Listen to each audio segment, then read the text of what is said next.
Good morning. My name is Donna Rollins. I'm the hearing examiner presiding over the zoning request to intensify the development approvals on the Bayshore Village commercial plan development. This is the second day of hearing. We concluded yesterday with public input, taking written testimony and documentation from members of the public. Now that portion of the hearing is closed and returning to the parties so that they may respond to questions raised by the public and requests for clarification, and also an opportunity for them to supplement the record with any additional information they wish to provide. Following that, we will move to concluding remarks, if any, and then we'll discuss what we need to leave the record open for in terms of updates and changes to conditions and master concept plans. So I am ready. I'm going to administer the oath anew today. So if you plan to speak on the record, please raise your right hand. Do you swear or affirm the testimony and evidence you give will be the truth? I do. Yes. Thank you. Madam Hearing Examiner, we would call Kirk Martin.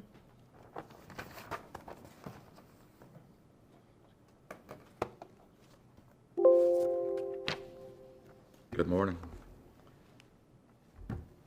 Can we just go ahead? Okay, thanks. There were two questions raised, or two comments given regarding residential wells, and that I did not address those. The reason that was not addressed is because we're very specific to the Wellhead Protection Ordinance, which is a ordinance within Lee County and the Lee County Code for protection of major well fields. However, individual, what's called domestic self-supply wells, are protected by the state of Florida. In fact, there's a setback requirement for all fuel tanks and other potentially hazardous fluid storage of 100 feet setback from any domestic wells. And of course, we're abiding by that, and even more so. Most importantly, though, that even though the main reason the Wellhead Protection Ordinance is so specific to well fields is because of the magnitude of that withdrawal. Not only do you have high capacity wells, but you have them concentrated in a small area, which means that their impact can extend hundreds or thousands of feet, whereas a domestic self-supply well, typically the extent of its influence is maybe tens of feet. In fact, probably the biggest factor that would affect a domestic self-supply well would be activities on their own property, not on this property. So their own storage facilities, their own septic tanks, so forth, would have much greater effect than this facility would. But again, they are protected by not only by the same conditions I described for Lee County's well field in terms of confining beds, but they also are protected by state ordinance and by water management district rules that say that nobody can have an adverse impact on them. So they are protected, but it's not within Lee County's ordinance. Any questions? And is there a conditional water quality monitoring? There is. I was going to say, in just kind of in conclusion of that, our application is fully compliant with the code, and even though the code is based on very, I call it extreme conservative analysis that ignores the confining beds, ignores the aquifer levels, and is testified by Lee County staff. But in addition to that, we have the containment, secondary containment, the monitoring within that containment, and the groundwater monitoring as a protection. So if anything was to occur, which it's very unlikely to, it would be captured long before anybody would ever see it in their system. Thank you. Any questions? I don't have any. Thank you. Mr. Treesh?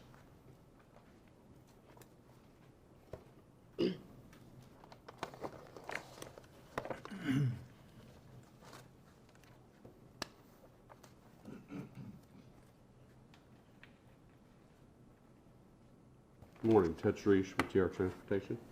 Mr. Treesh, were you here yesterday for the testimony of Mr. Poole? Yes. Mr. Poole called into questions some of your analysis in regards to historic growth rates and things of that nature. Do you have any comment or response to that? Yes. The historic growth rate is dependent upon basically which traffic count stations and which years you look at. Our study that's on the record is dated last revision date of November 2022. So there's new data available now. There's, depending on what count station you look at, what years you look at, you're going to get a different growth rate. So the data he looked at, he came up with a different growth rate than what's in our TIS. So that's, In the staff report, there's an attachment L. In that memo, did the staff review, do you want me to hand it to you? I don't have that with me.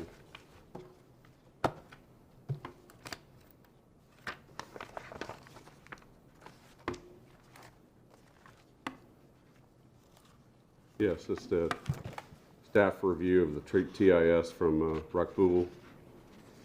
And Yes. what did the staff find? It's simply a review of our traffic study and the summation of the points in our traffic study.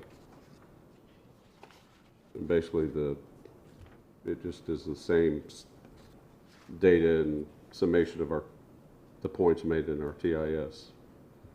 And did they find that there was an acceptable level of service on all the roads analyzed, but for that one segment from Pritchett Parkway to Wells? Yes. In their table 2 on their second page of their memo.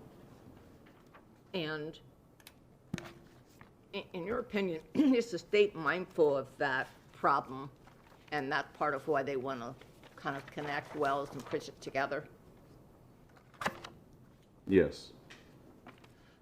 The hearing examiner yesterday had a question about the 3 intersections Yes. that could fail in the future with the project. Do we have an aerial, Jen, on the PowerPoint that I could go to? It's at the very last slide is an aerial.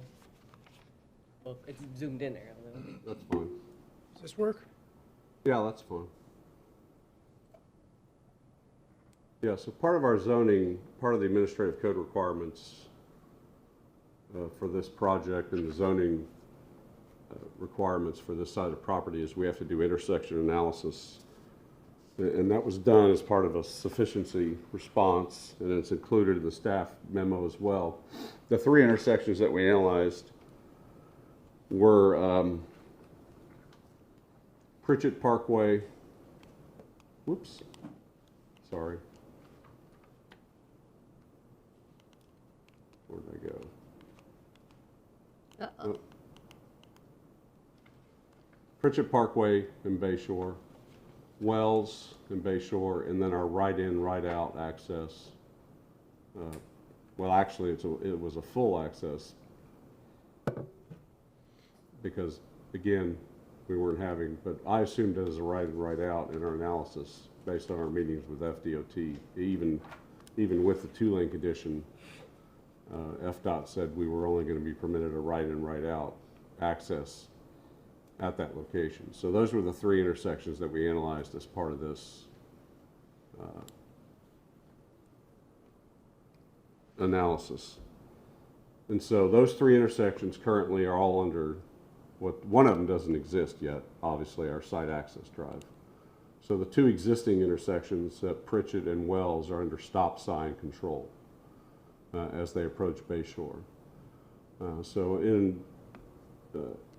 in the analysis world of capacity analysis, it doesn't take much traffic approaching a stop sign. If you've ever sat at a stop sign on a busy road, such as Bayshore or any road, it doesn't take much delay, and that's what the level of service is based on at an intersection. It's based on the delay, the amount of time you sit there waiting to turn out onto that roadway. And you heard yesterday from the residents that you sit and wait on Wells and Pritchett and Knoll Road, those roads. Well, Knoll Road is a traffic light. It used to be a flasher for the fire station that's to the north, but FDOT in the Lee County in the last couple of years turned that signal into a full operational traffic signal. So now that signal is a full operational signal at that intersection. So it doesn't take a lot of traffic coming out of Pritchett and Wells to reach that poor level service condition, and that's exhibited in our analysis. So that poor level service is out in Pritchett and Wells and also at our site access drive. It's not the conditions on Bayshore itself, because those movements don't stop. Those are free flow movements. The left turn in, the right turn in off of Bayshore, those are free flow movements. Those are not under the stop sign conditions. Those don't have to stop making those movements. It's just the left turn out of Pritchett, the right turn out of Pritchett, the left turn out of Wells, and the right turn out of Wells. So those are the two public intersections that were shown to have the poor level service. And again, it's just that approach, those movements, those specific movements. It's not the overall intersection. In the analysis world, you get an intersection level service at a traffic signal. When we do an analysis at a traffic signal, you get an overall intersection level service, because all the movements have a level service, because all the movements have to stop at a traffic signal. Traditionally, when all the movements are controlled by a traffic signal movement. But at an unsignalized intersection, when you only have one movement that's controlled by a stop sign, which you do at these two T intersections, you don't have an overall intersection level service. You only get a level service for those intersections that have a delay.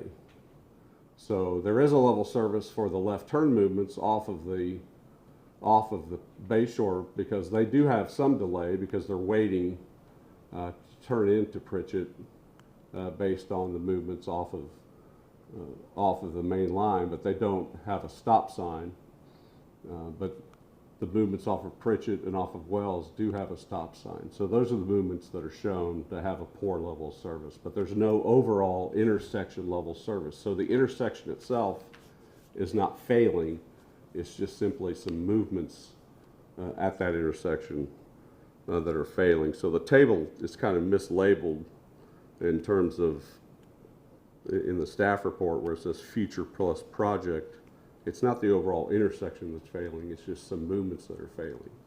But if you recall in my presentation, with the FDOT improvements that are planned, and again, I indicated in my presentation, and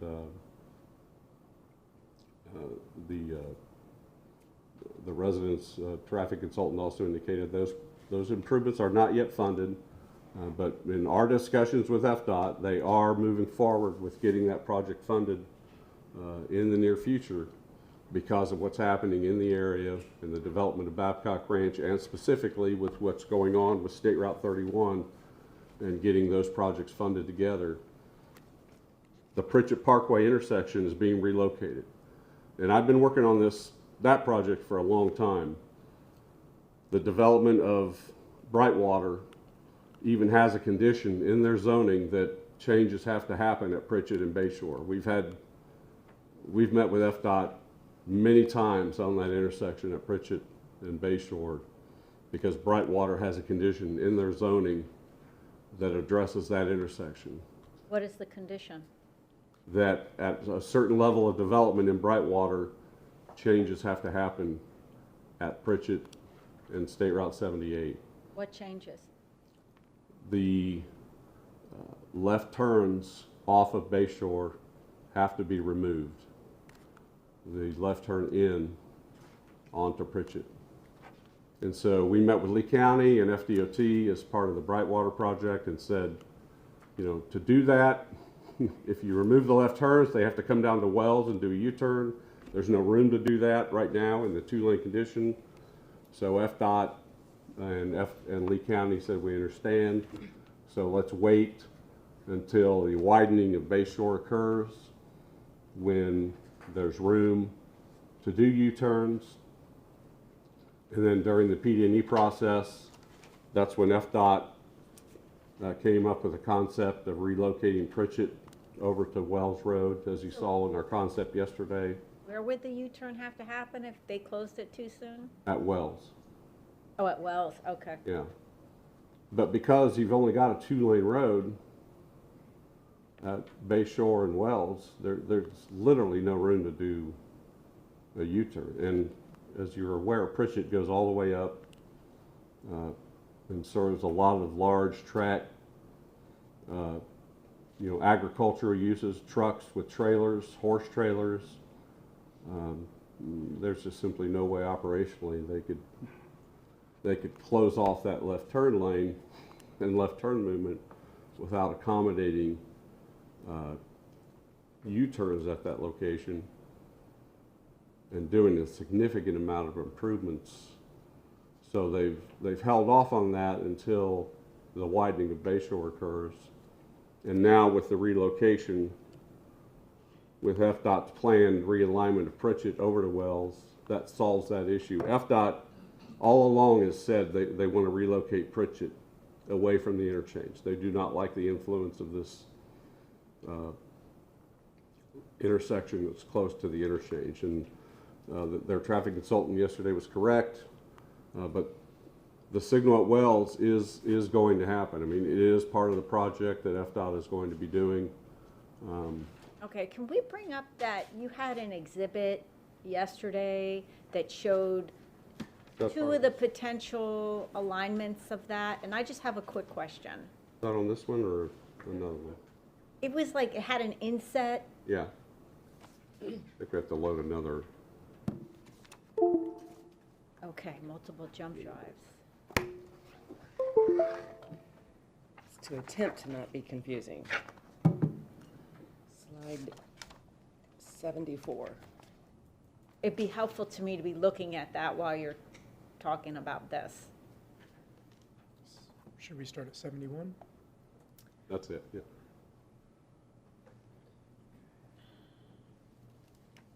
Oop, my mistake.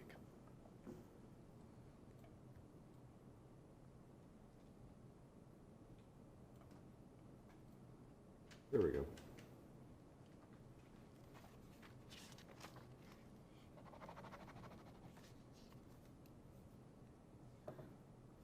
So the plans that are under consideration, basically shifting Pritchett to merge in with Wells, and then they would eliminate that one intersection Yes.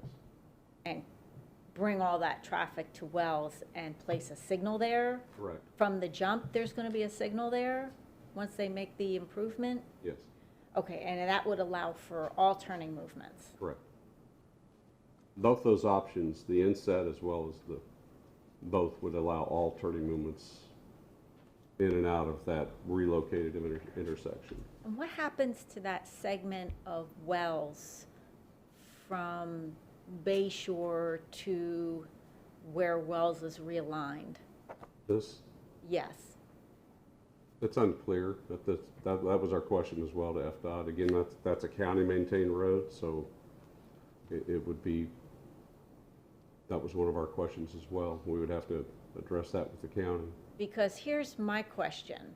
The way I understood, and please clarify if I misunderstood, FDOT is saying that access to your site is right in, right out only. On to Bayshore, correct. Right. And so this is, you're asking for a level of commercial and an array of uses that are expanded, that's fine, but even with what's already approved, there's going to be delivery trucks and under the new request, possibly tanker trucks and everything. And I'm thinking about, well, how are these things going to access, how are these vehicles going to access this site? You're telling me that there's an uncontrolled intersection at Wells right now, and the plan is that they would access Wells and enter the site, right? Because they're not going to make a U-turn at Knoll, right? These big tankers and delivery trucks, they're not going to do that. They're going to make a left into Wells and then a right into the site. And the internal traffic circulation under your site design will allow for them to come in, access the rear of the building or the fueling stations or whatever. Then I look at these two proposed scenarios. Now, understanding, I guess nothing's set in stone, it can be changed. Yes. They're going to enter at a signalized intersection, which is better. Yes. They're going to go and make a right as the road branches. And then what? They're going to have to make another right and come down to your site? How are they gonna access that site now? Yeah, we've looked at possibilities. I mean, there's the possibility that, you know, if this right-of-way gets vacated, you know, then obviously half would go to this side, half would go to this side. We could connect here, you know, then they would come into here, and then there would be a driveway here, so site traffic would just come out and come in and out of here. We could have possibly a right-in, right-out here, you know, so people could come in here. I don't think Lee County would allow us to turn left out of here, but maybe come in, enter here, but come out here, and then come back here to get to the light. And would that require this property owner to purchase land to achieve that connection? Because it looks like I don't know. you'd be It's crossing still the up for- adjacent. It's still all up for negotiations, just because this is all still just in All right. flux. So I'm being asked to consider an intensification of use on this parcel. And what I see is one of your main access points of reliance is going to be changing dramatically. Well, ours is about here, and we still have frontage, you know, here, so there's still a possibility to connect, you know, here, within the right-of-way. And again, these lines aren't set. This has not been set yet, this is just still conceptual. So in the final design stages, this will be worked out with FDOT. If they decide to purchase this, they have to maintain access for us, and if they have to purchase more, or we have to work out the access, you know, if they have to buy, you know, if they have to buy more property to be able to maintain access to that property. All right, you understand what my dilemma is, though. Yeah. I'm relying on your testimony that this Wells access is going to be, let's face it, that's your main access for deliveries of inventory, fuel, everything else. And And this does not look ideal. And the prospect of U-turns at any intersection on And that's- Bayshore, I don't know if like you've looked at that and say, oh, they can't do it at now, but maybe they can do it at. No, we're not counting on U-turns at all. That's why we've already presented some concepts with FDOT, you know, especially with the property on the west side, to look at different alternatives for this concept of Pritchett and Wells. And we've already worked with the property owner to the west to look at different concepts. And again, FDOT is amenable to and open to different ideas to the Pritchett Wells realignment. Again, this is still in the PD&E process. It hasn't been finalized yet, so that's a county road. Both Pritchett and Wells are county roads. So the county is involved in as well in this process. We have some fixed parameters here. We've got a bridge right here. So how this, you know, we've got this space to work with. And like we said yesterday, one of the alignments we came up with was bringing this up to here to align with our access drive.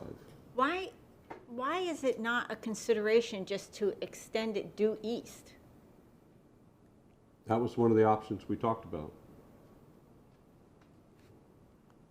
One of their concerns just was the throat depth, you know, from the traffic light. Okay, I understand So- now, yes. You know, they don't want to come in straight. They want some curvature to get it a little bit of throat depth to the traffic light, which we understand. And we've got a property owner here that he has some uplands here that he's looking to develop.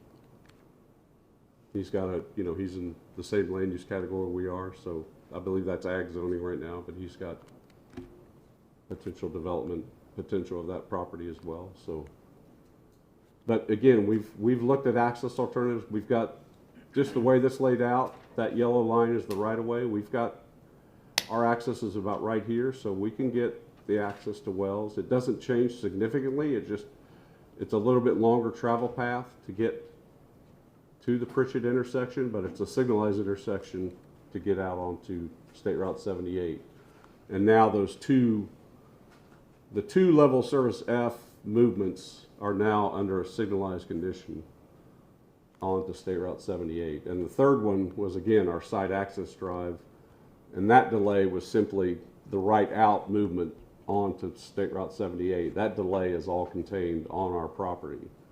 So the level service F, the third line, the level service F, is simply, that delay is all contained on our property. That's really not even, So it doesn't impact the general public? it doesn't impact the general public. That's just delay within our project of people waiting to turn right out of our driveway. Okay, Ted, let me ask you a question. I'm not finished. You took a breath, so I was. Would you please clarify for me what this red marking is on the north side of Bayshore? You've got two red markings. Where's that? It's, okay, These? go right there. That's existing right away. So that red marking that kind of comes down alongside Pritchett on the north side of Bayshore and then tapers to the south, that is, what is that? That line? No, the lower one, This? yes. They label that as, well, one is existing right of way, and then the other one is existing limited access. This is the limited access right of way of I-75. So there's no, this line is the limited access right of way line, meaning there's no access to Bayshore within this LA line. Okay, so that's not a right-of-way line. This is not right of way. This is right of way. This is a limited access right of way. Okay, so the yellow is right-of-way, proposed right-of-way. This is proposed right of way, the yellow. And then what's the north red line? That, just go north of it. Yes, what's This? that? That's existing right of way of Pritchett Parkway. And this is LA line. It's hard to see on this, but there's three little cross hatches, which means that's existing limited access right of way. And this is just right of way For Pritchett. for Pritchett and Bayshore, yeah. It's all just right of way. Okay, thank you. There's a lot of lines on that Yeah, there exhibit. is. It's hard to see on this PowerPoint, but with the legend.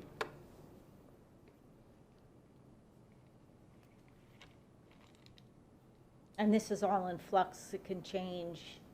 You're still Well, reviewing. our last meeting with FDOT is they have made their final decision on the PD&E. Their final public hearing is scheduled for the spring of '24, where they'll finalize the PD&E. So what alignment did they go with for Pritchett? Huh? What alignment then? The north, they had two options, a north widening and a south widening. They went with the north widening option, which this is. It was just the alignment of which side they were going to take right of way on. And they went with the north widening, so it's about 10 to 15 feet of right of way acquisition on the north side versus the south side. The concepts were the same in terms of roundabouts, and the intersection concepts were the same in both options. It was just which side were they going to take the right of way. And they've opted for the north right of way option. Right now, they're back at the drawing board in terms of they have to look for more pond sites. They were informed by the Water Management District that they needed to find more water treatment areas for this project. So they're in the process of identifying additional water treatment area sites along the corridor, which doesn't really include the right-of-way. They're just looking for additional properties. So that would be outside the waterway? Outside the and it right-of-way. would run off and be held there? Yeah.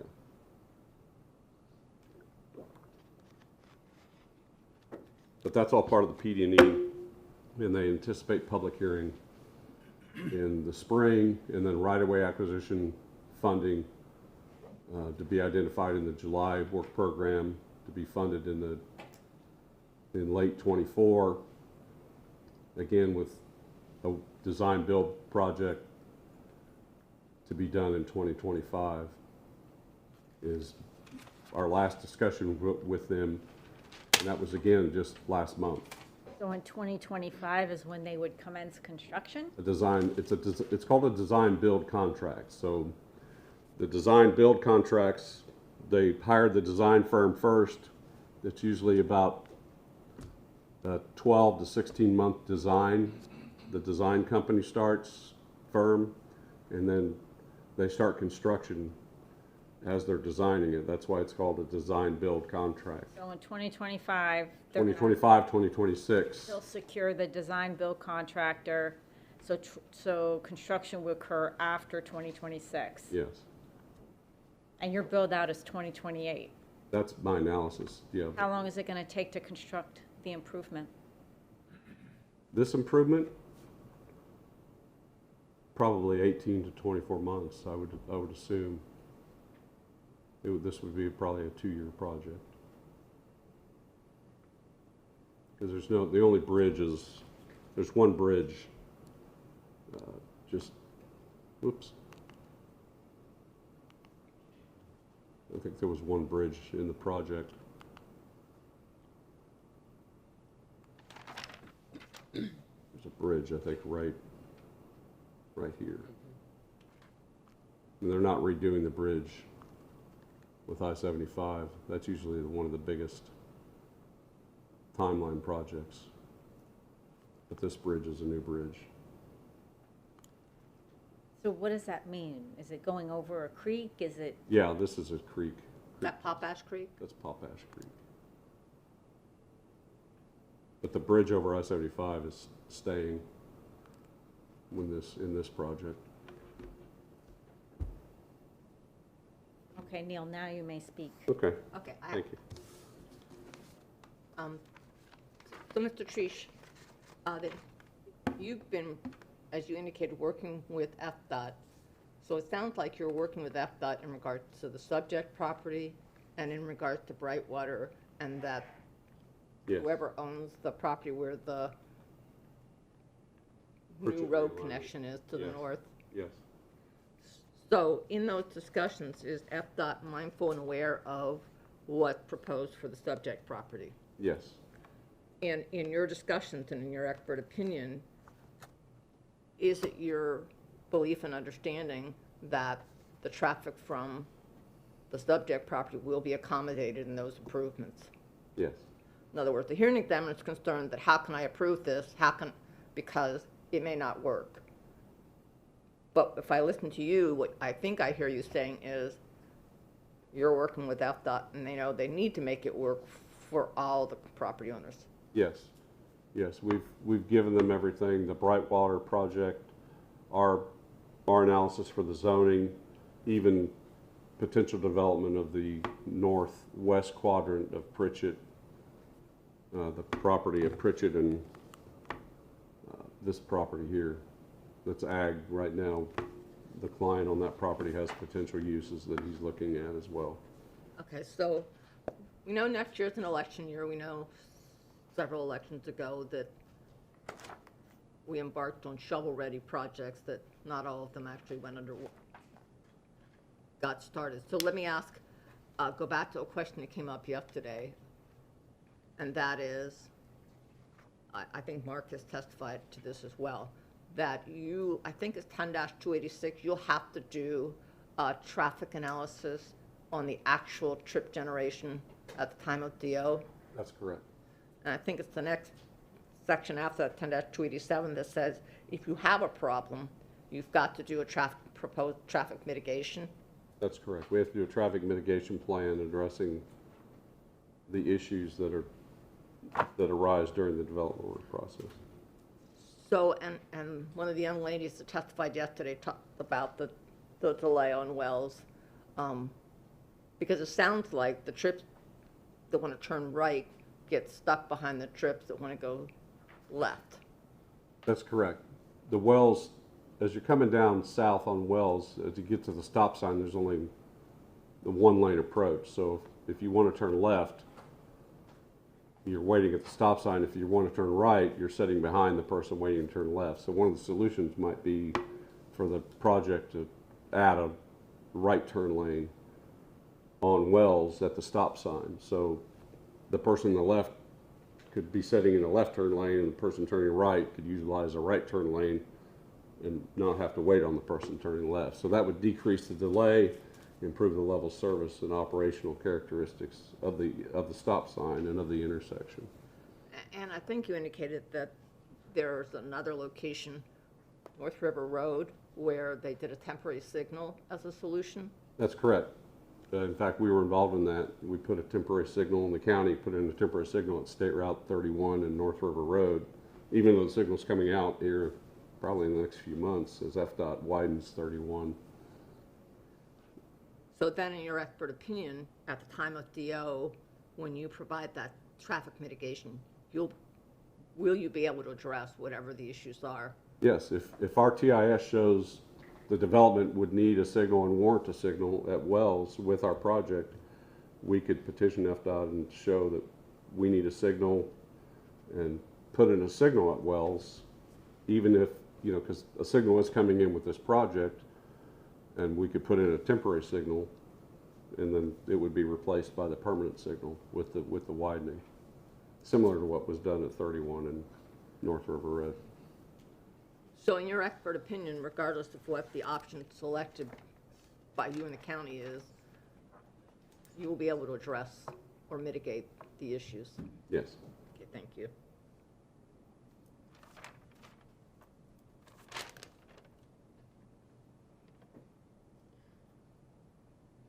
So with whatever improvements that occur, will deliveries be able to occur? Yes. Okay. Yeah. So let's revisit that for a minute. Okay. Of course, deliveries will occur, the roads are going to be in place, but where are these turns going to be made in relationship to the residential development immediately north of the property line?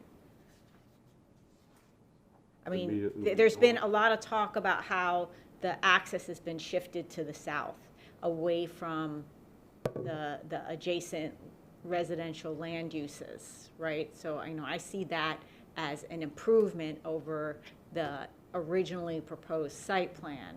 However, the realignment of this road may force changes to this, which will then place this access, all your deliveries, all your most heavy vehicle type access to the truck closer to the residential development. So how do you view that working? I mean, I see that as not, based on what you've told me, this access point cannot be relied on. It's likely going to shift to the north. It's certainly not going to shift to the south.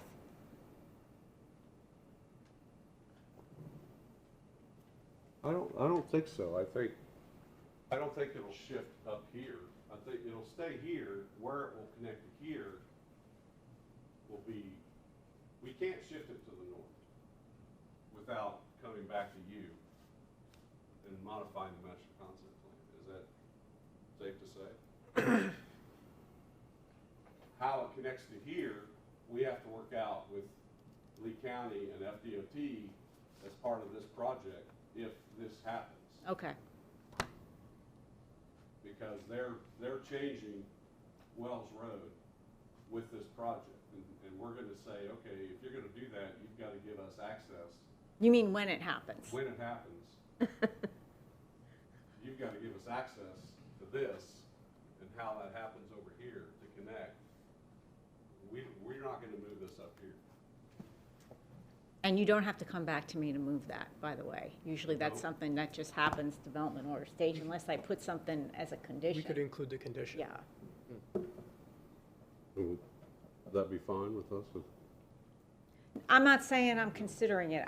I'm just asking for an explanation so I can have a better understanding of how all these pieces are going to fit together. Again, that's discussions we've had with FDOT, that our access is in this location. If this happens, and we've talked to them about moving this down further to be able to get to our driveway with this right of way. You know, and that's something that they've even looked at, is potentially moving that right of way to be able to give us the right of way to get to that Wells Road. And I've seen that happen in other cases where they've purchased additional property. You know, we're not talking about a lot of additional property to purchase. If they're gonna buy that property, that right of way, we're not talking about a lot more. I mean, you're only talking about buying this little clip to be able to get our driveway to that connection without having to move that driveway. And we're still utilizing the public roads to get to that entrance. Okay, thank you. I appreciate the explanation.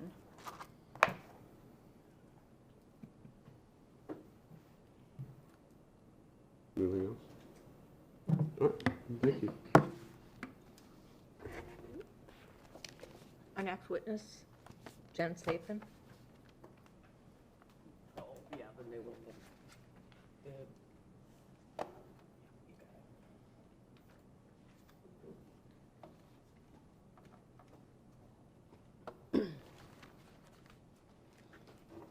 Good morning. My name is Jennifer Sathan, for the record. I have a couple of handouts. First, I have the replacement slides that were corrected from yesterday. Those are slides 35, 65, and 66. And then since I'm handing that out, I also give you the presentation I'm doing today. Okay, and just a note on these replacement pages. I am going to put a note on them, and they're going to replace the actual exhibit. I'm not giving it a new exhibit, because we talked about we were going to clean it up and just slide it in. So we have one PowerPoint with everything up to date, and then, of course, today's PowerPoint. And with that in mind, the slide numbers are unchanged on here, and so you can just, slide them right in. Slide in slides. Let me just make a note to my staff.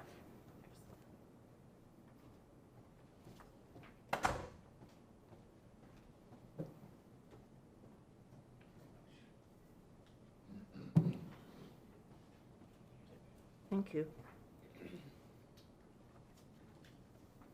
What exhibit number did I give that one?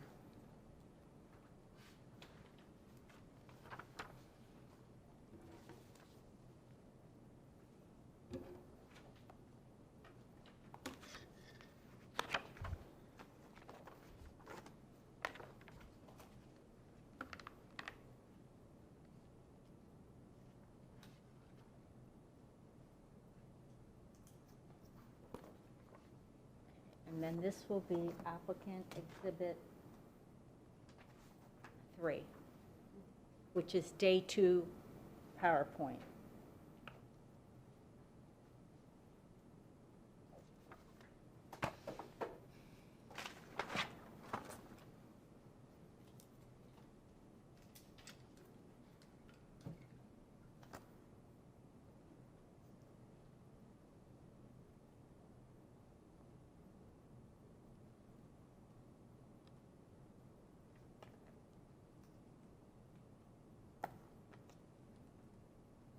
Thank you for your patience.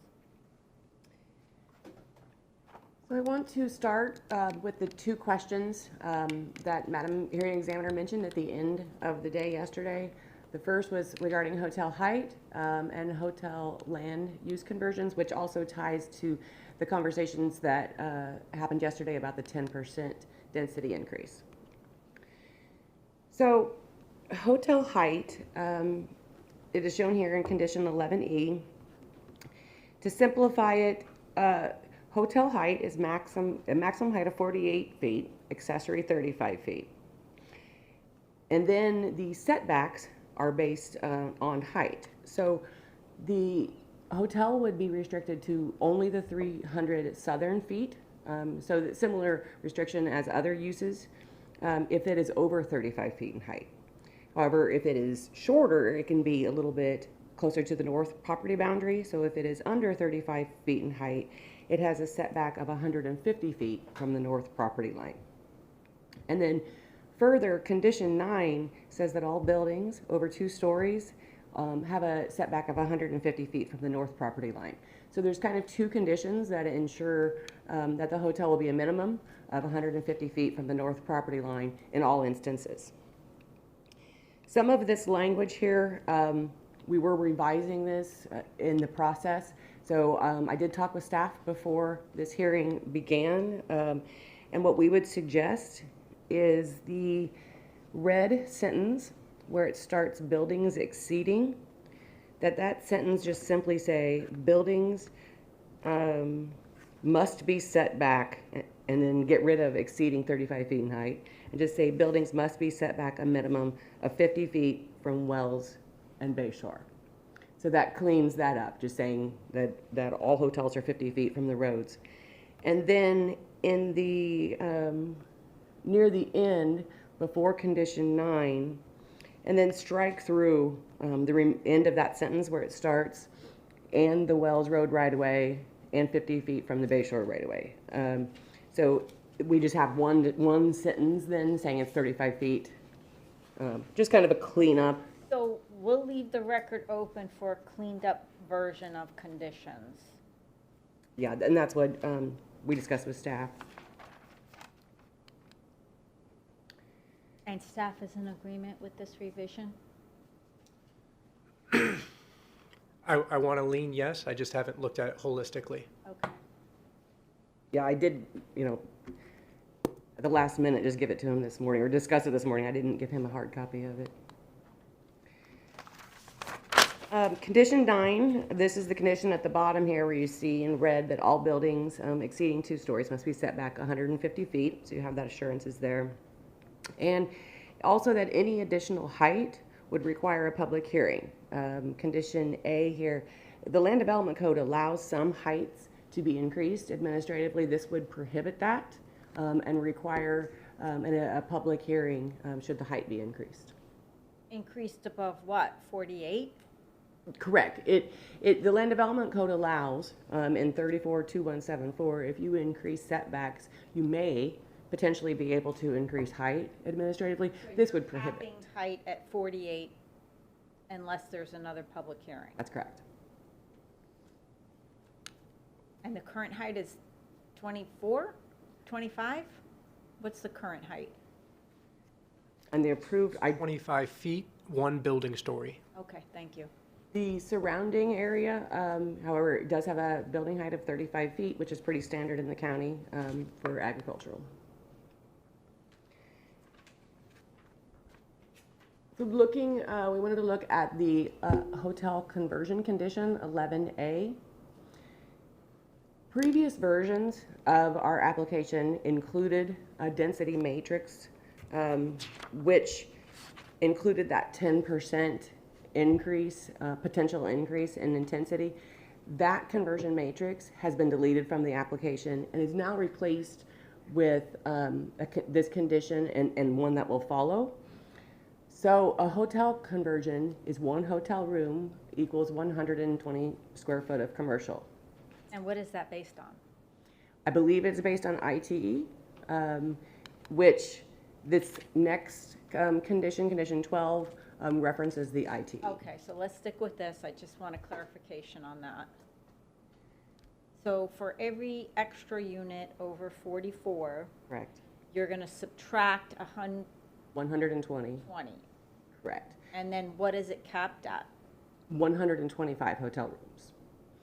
So the math that is shown here, which is it's covered up in the video, but applying staff's recommendation and applicant recommendation, if you maximized hotel of 125 rooms, the square footage retail remaining would be 77,780 on staff's recommendation, and on applicant proposed it would be 115,280 square foot remaining for retail after hotel is maxed out. So I don't understand this 87.5 reference. The 87.5, that is what staff is recommending as the maximum retail. So the 120 square foot per unit would be reduced out of the 87.5. All right, so for the purposes of the condition, you're assuming I go with staff's recommendation? This is just taken straight from staff's. This condition 11 is from staff's, their report. So that includes their recommendation of 87,500. Okay, but you're providing me with the information that if I were to go with your request, that number changes. It would be right under the video there. I can't see it, that's why. Yeah, it's If I 150. could see that, then I would have to ask you, okay. There we go. It's 115,280. And that would replace the 87.5. Well, the 125,000 replaces the 87.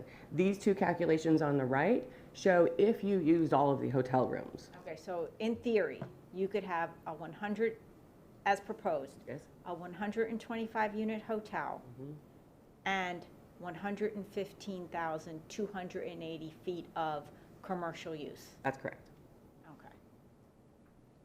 And that would go up if the hotel was less. Correct. And if there was no hotel, it would be your maximum requested, That's correct. which is 125. 125. Correct.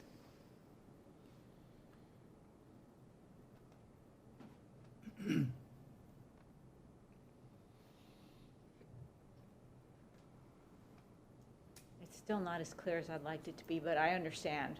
I do understand. We started with one of those large matrix that I you remember. usually I type to recall. you see, but it was replaced with a more general condition, condition 12, which just goes to the ITE. And we see that a lot in planning where we try not to duplicate information that is from a resource material. So really, the barrier, the additional barrier is, we are anticipating this level of trips impacting the road system from this development. That's And correct. we're gonna try to stay within this bubble. And these are some extra parameters, but this is the overriding thing we're trying to achieve. That's correct. Capping the impact of what gets developed here while allowing flexibility. Is that an accurate? That is absolutely correct, based on trips. Now, there are several other site components that will decide what level of intensity goes into the project. Parking requirements, landscaping requirements, all of those things within the land development code back the site into what the maximum intensity could be. And that really varies greatly depending on the use. Right.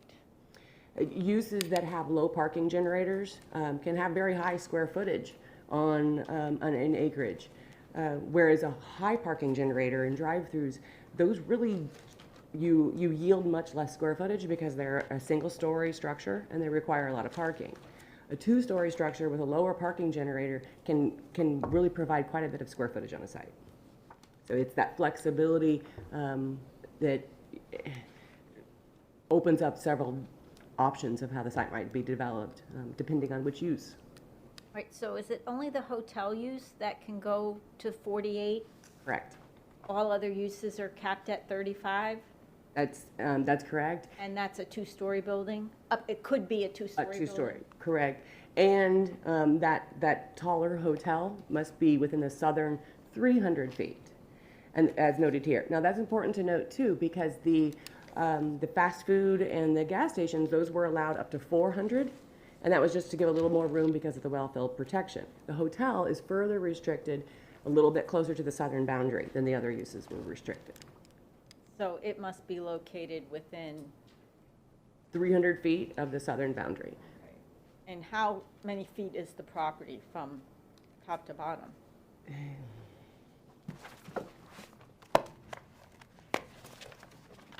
have it.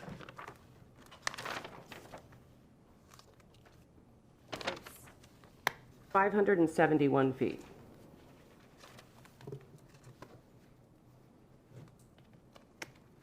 Just like 250 plus some from the north property line.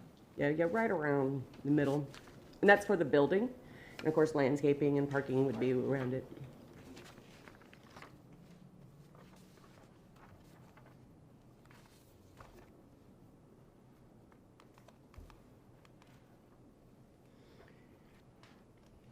So condition 12 does reference the ITE manual, so that the transfer between uses will be based on traffic rates. Early submittals included that conversion chart that's been deleted, and with that, the note at the bottom of the table about the 10% intensity increase. It was just kind of a carryover from charts we've used in other zonings. That whole chart has been deleted and replaced by this condition. And there are no references to 10% density increase anywhere within our application. So no administrative intensification of the project. Is noted anywhere, correct. And any potential future amendments, there's no note, other than what we have talked about like the height, the land development code, which is govern whatever is standard for administrative processes. So switching over to the comprehensive plan, there was a lot of discussion about, Okay, can you just hang on one second? Because I want to make sure the question I want to ask, if it's not going to be covered with what you have coming next, that I ask it now.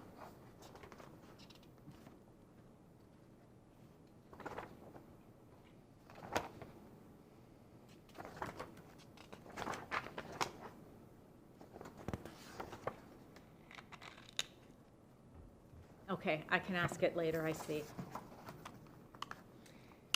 So looking at the comprehensive plan, yesterday, there was a lot of discussion about goals, specifically Goal 18. The Florida statute shown here, 163-31943A, it outlines that goals are really just broad statements of purpose, and that future development orders actually rely on objectives and policies, not goals, for their review. So during development order review, to see whether the project is consistent with the comprehensive plan, it states here that objectives and policies are what govern. And there is an additional policy within community planning, policy 17.1.3, which I don't have on the slide. But it says that community plans should consist of long-term objectives and policies, not goals, but it says that they are not regulatory in nature. If needed, land development code regulations may be adopted to implement the community plan. And in this case, this community does not have any land development code regulations. What are you reading from? Pardon? Policy 17.1.3. Thank you. That's within the community planning, goal 17.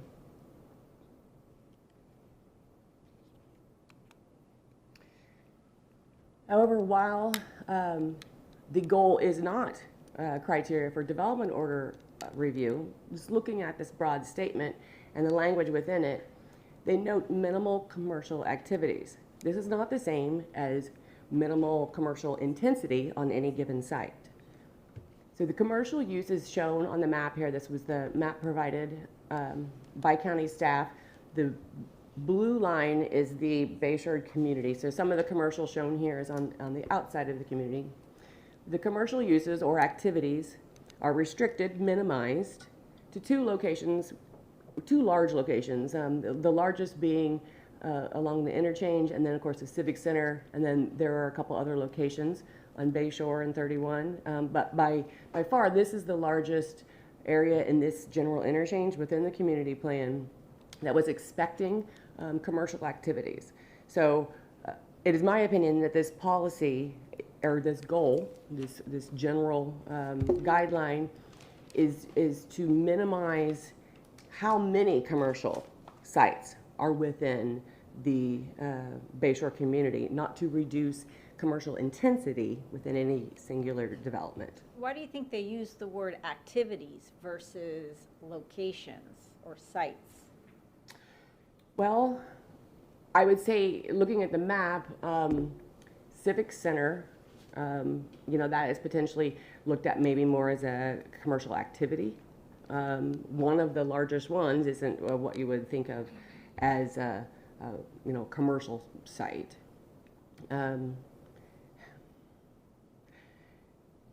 So the question is why they say commercial activities and not sites.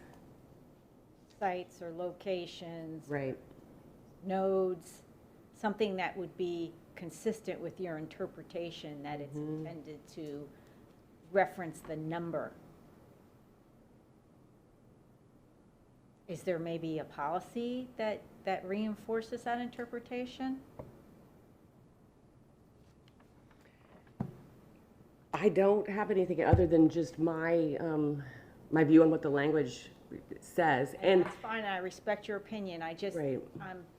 want to have as much information as possible as I understand. look at this request.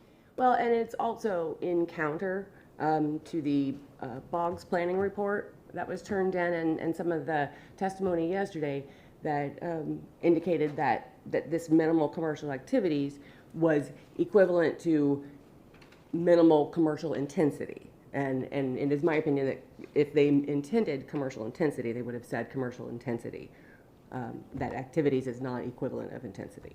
And is activities equivalent of locations? When I read it, that is how I interpreted it. Now, when I read it, I was looking at this map. So when you look at the map and the language together, it makes sense.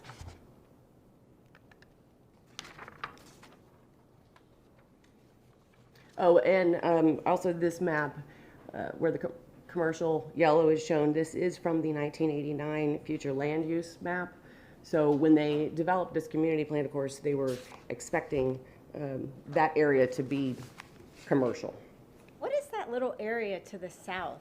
I've been down this corridor a couple of times now in preparation of this case, and I'm at a You're loss. talking about the long parcel? Yeah, there's like a That's finger. hog bodies. Oh, okay. They have a large commercial parcel behind them that's not developed. I see. They're just developed along the frontage of that. Okay, thank you.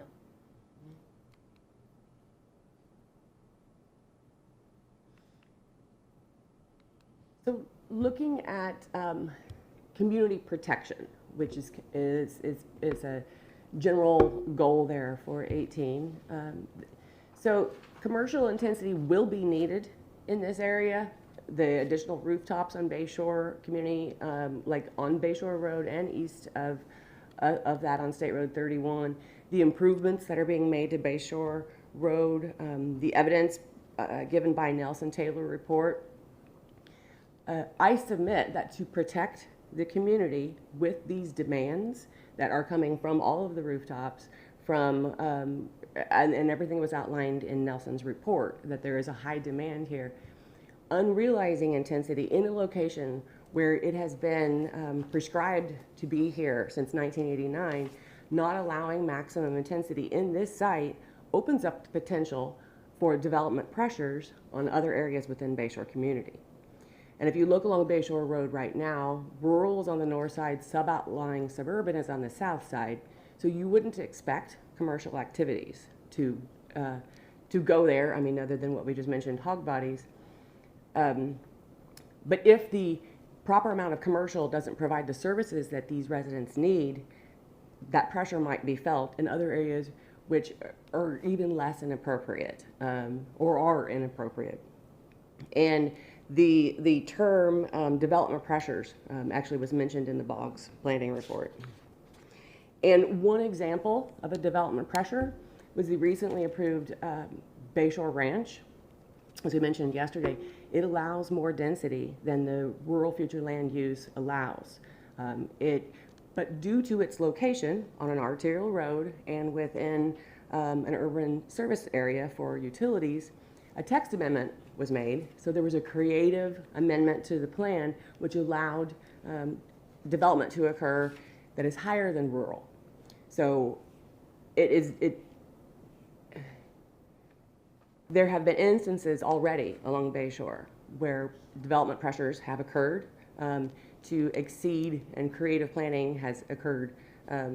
So not realizing the intensity in this site, that might occur in other areas on Bayshore Road.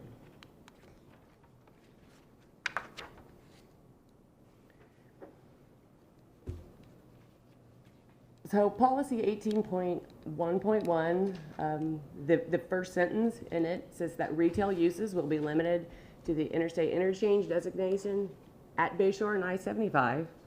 And then it goes into plus other uses in other locations. But when they talk about this site, the words before the comment just basically says that retail will be limited to where this subject site is. And the policy does not specify minor commercial at this site as referenced in the Boggs planning report. I also want to bring up policy 17.1.1. So this policy says that community plans are to be coordinated with countywide and regional plans with respect to population accommodation, transportation, employment, economic development, and infrastructure needs in an effort to avoid inconsistencies. That was policy 17.1.1.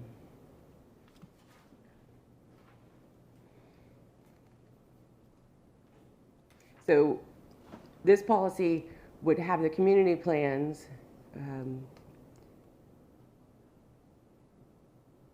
eliminate and avoid inconsistencies with transportation or economic development.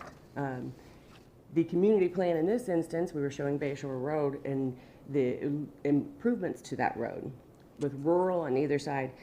I would submit that this community plan for some areas of Bayshore Road has not continued to be amended to avoid inconsistencies with an area that is changing and becoming less and less rural. Wouldn't that be on the property owner, though, to make those changes? The policy, this is speaking to the rural in nature, and that the Bayshore Community Plan has been rural, it is always rural, and always will stay rural. Well, the policy actually says, no, community plans are to change based on transportation, employment, economic development, and those need to be updated based on these criteria. So are you suggesting that it's time for the county to update the Bayshore Community Plan? I am suggesting that some of the residents who testified that they want it rural, or they want it to stay rural, and it always needs to stay rural, I'm testifying that that those desires may not be possible due to the community's need to update their plan.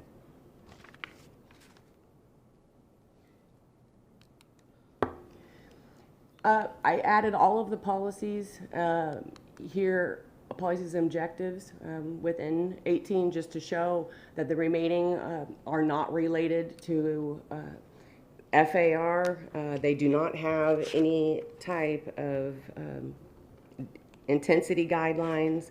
And again, they do not have a land development code in Chapter 33. 10 communities do have specific guidelines and criteria. This community does not.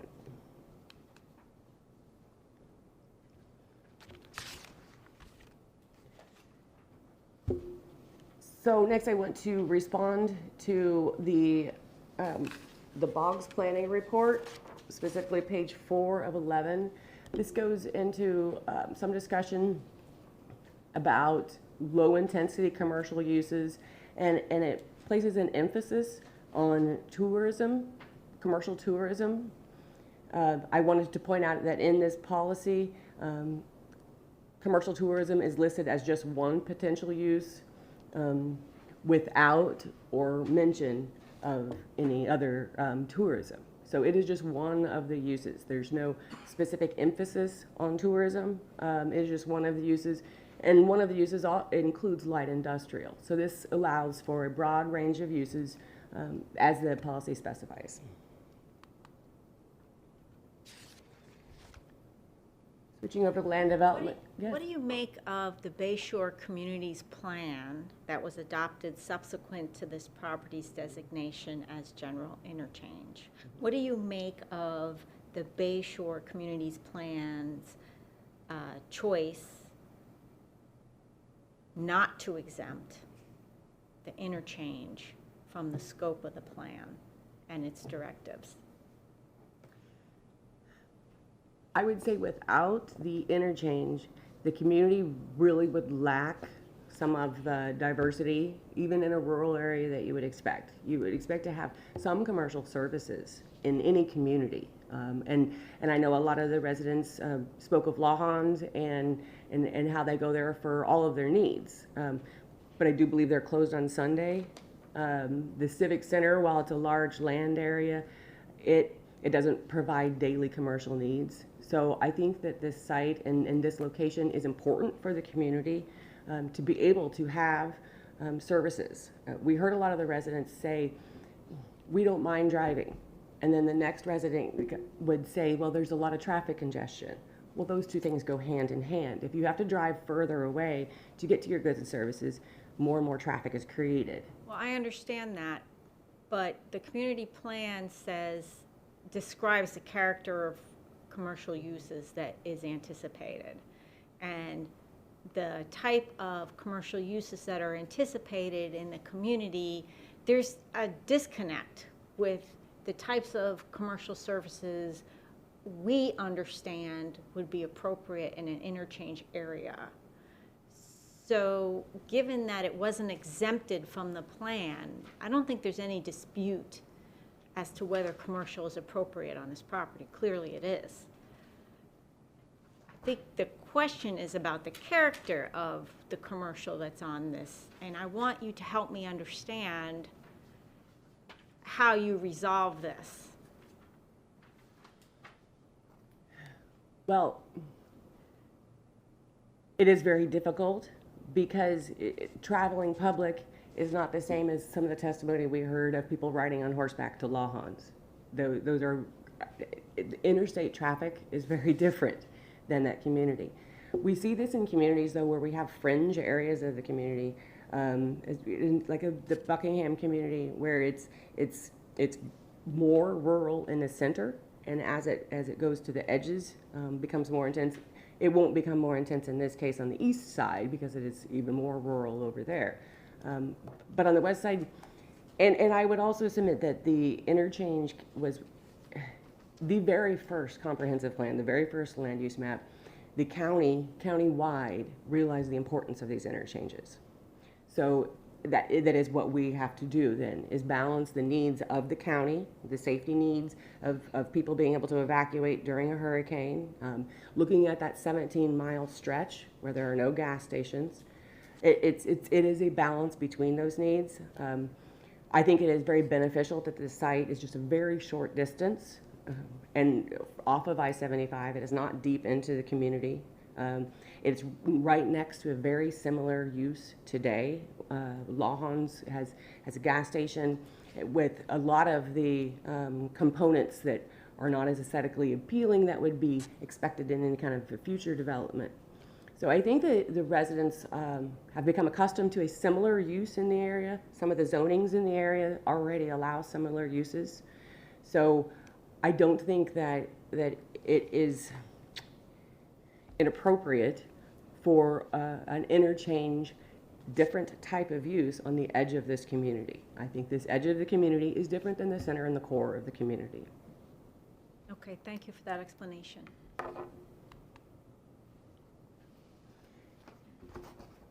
Looking at the land development code about planned developments, 2 master concept plans. This was brought up as a concern due to ambiguity. 2 master concept plans, they allow this graphical representation of 2 different options. The uses are really what govern. The conditions, the uses, the setbacks, that is what really creates your site plan and your development in the long run. The master concept plan is just a graphical representation to show what one option may look like. If the graphical representation is so much changed when it goes to final design and the final tenants are decided, then an administrative process would be needed to move around some of those areas. Okay, so let's talk about your 2 master concept options. One of them reflects, I think, what we typically think of we might encounter at an interchange, maybe gas station-ish looking development in the front, maybe a hotel, maybe I don't know, some other commercial building, fast food. And the other one is a proposal to put the 125,000 square feet of commercial use in a single structure. Right. Okay, that can be 35 feet in height, possibly 2 stories. So I look at that option and the community and the LEED plan policies and goals and objectives I have to balance. And I look at that option and I'm struggling to find how that's compatible with the area. And I understand multiple options. I recommend approval of them all the time. I'm very accustomed with them, and I understand the need for, without an end user, the need for flexibility. However, this particular alternative is, I want to share with you, is troubling to me, because imagining a building of that size, all the square footage in one building at this location in this community, understanding it's on the fringe, it's next to the interchange, we're balancing.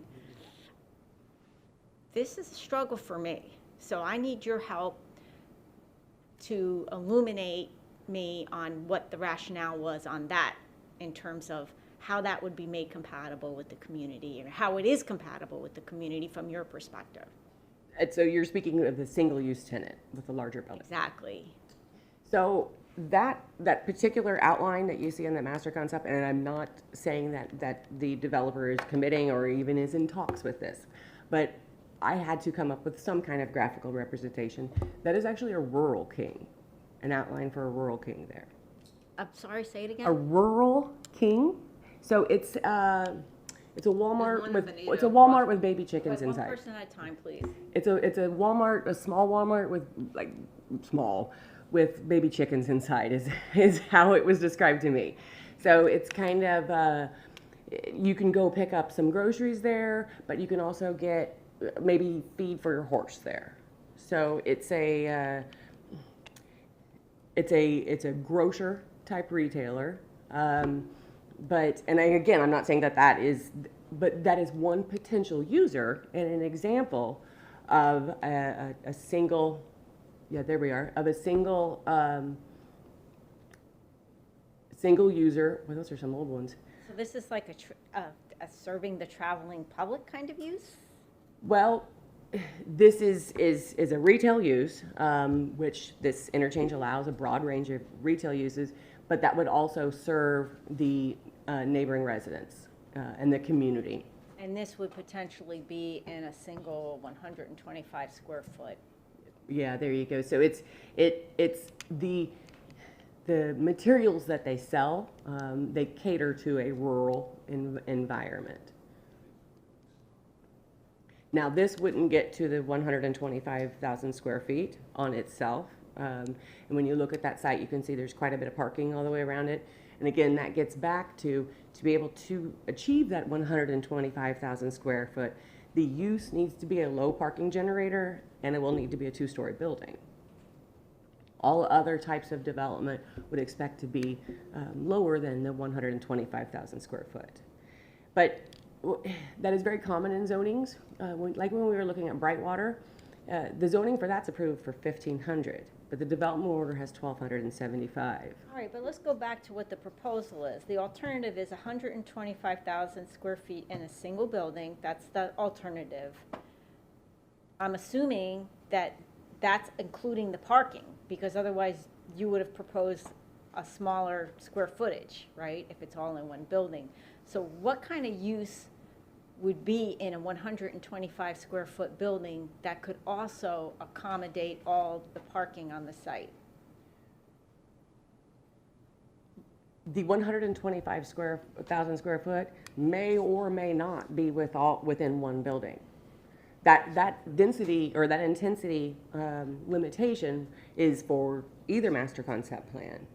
Right, I understand that, but I'm focusing on that one. The one alternative is the one I'm, Can I interrupt? And I hate to do this, but I think we're having a discussion perhaps that we don't need to have. okay. As part of my presentation in a moment, I have a proposal, something that I've talked with staff about that would change those square footage limitations that you're talking about. Okay, Jen, please proceed. So as we, so master concept plans are a graphical representation. This site is, because of the size of the site, our master concept plan is zoomed in very close and you can see a lot of detail. And I bring this up again because of the graphical representation. When you have very large developments, I'm thinking of Oak Creek just up the road, or a Wild Blue, or developments like that, or River Hall, the CPD or the commercial area is just a small parcel within this large master plan. In those cases, it might just say C or commercial. And then the uses and the regulations govern what can happen within that parcel. I'm not suggesting that our master concept plans have no detail to them, but what I am saying is that plans are commonly approved in commercial areas where the detail and the graphics within the master concept plan for the commercial area it isn't even shown at all, or is very minimal. Right, but we have a lot of balls in the air on this. I understand. This is somewhat in response to the planning testimony yesterday, where there was a lot of emphasis and concern that because there was two master concept plans, because there were so many deviations, that everything.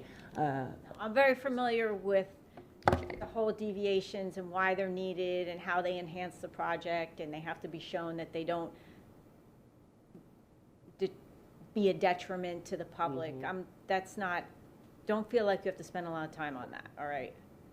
That goes through the next couple of, and then that the criteria for deviation is not a trade-off to exceed requirements. The Land Development Code has clear criteria for deviations. I apologize, this is a duplicate slide from before.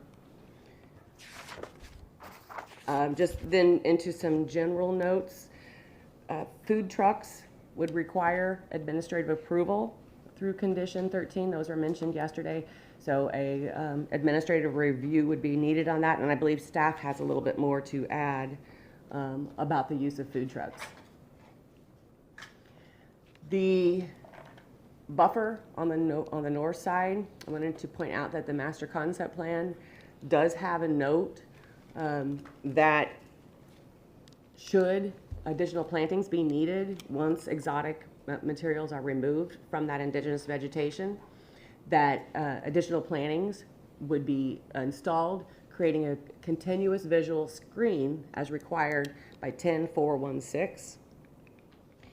And this code provision states that shrubs are intended to provide visual screening and may not be pruned to reduce height. So that is what finishes up that opaque screen for those residents. I'd like to discuss this a little bit more so that I understand the applicant's interpretation of site design in this case. As I understood the previous approval, there was the 75-foot wide indigenous area set aside. Can I interrupt you again? Yeah, I think that there may be more information on this particular topic. okay, thank you. No, I just want to make an observation that you're doubling the intensity on the site, but you're reducing this buffer that's provided, and I need more on that. Okay, so. I believe more will be coming on that, but I wanted to note. Maybe we should have led with that. Yes. Well, it's, the very last one of this leads into Barrett after me. Okay. So, the vegetation is more dense on the north side of the property, but absolutely all respect to Lee County staff, the photo that they showed was actually in the middle of the site. It's very near the access point. The boundary survey you can see on the right, there is a little, I don't hit the wrong button. And in the boundary survey, the legend, which is up on the top, says that's the telephone. So you can see in the photo, and it's good to have a landmarker in your photos so that it shows that telephone box. So that photo was taken kind of in the middle of the site. And yes, I have Barrett up who can speak a little bit more about the vegetation. If you have any questions for me before we leave. Well, I'm very anxious to hear what Mr. Inch has to say before I ask any more questions. Yes. Don't go there. I appreciate that you're available to clarify. Okay, can we go back to 9? Oh, Okay, let me ask you a question if you know. When the Bayshore plan was adopted, did the county still have site location standards? oh wow. I believe they did. That was a long time ago, but yeah, I believe they did. We've been doing this a while, I guess. Yes, oh wow, yes. And the site location standards would have addressed minor or minimal commercial activities based on where you're located. That's correct. So your testimony was that Goal 18, well, the whole community plan is not regulatory to the extent that it's not implemented through the LDC. And the land development, correct. So the hearing examiner asked you about whether certain things could or couldn't have been accepted from the plan. And in the general interchange, industrial is allowed by way of example. But in the community plan, they expressly in policy 18.1.3 said there couldn't be any more new industrial. Correct. So had there been an intent to eliminate, reduce, interchange commercial, that could have been done. Correct. Yeah, that does show a clear divide between this general interchange and what uses are expected there versus the remainder of the Bayshore community. And in the general interchange, it doesn't allow single family. Correct. So the folks who are concerned are inconsistent with the comp plan. That's correct. And they could have, since 1989, taken themselves out of the interchange, but opted not to, That's correct. because the minimum density in the interchange is 8 units an acre. I don't have it up, but Well, here, well, I don't have that one. You have it later, but yes, I do.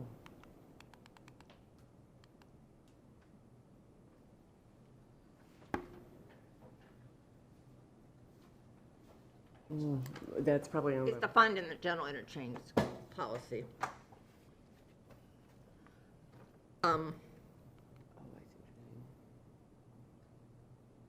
Now, they also have an exception, being mindful of the fact that they had site location standards. Policy 18.1.1 and 18.1.2 said where minimal or commercial uses could be. And it specifically said that we're going to limit commercial, so we're going to minimize it, we're going to limit it, and we limited it to Bayshore and 75, plus minor commercial uses. And minor commercial, I think, relates back to the 30,000 square feet in the site location standards. Is that, what does minor mean in that context?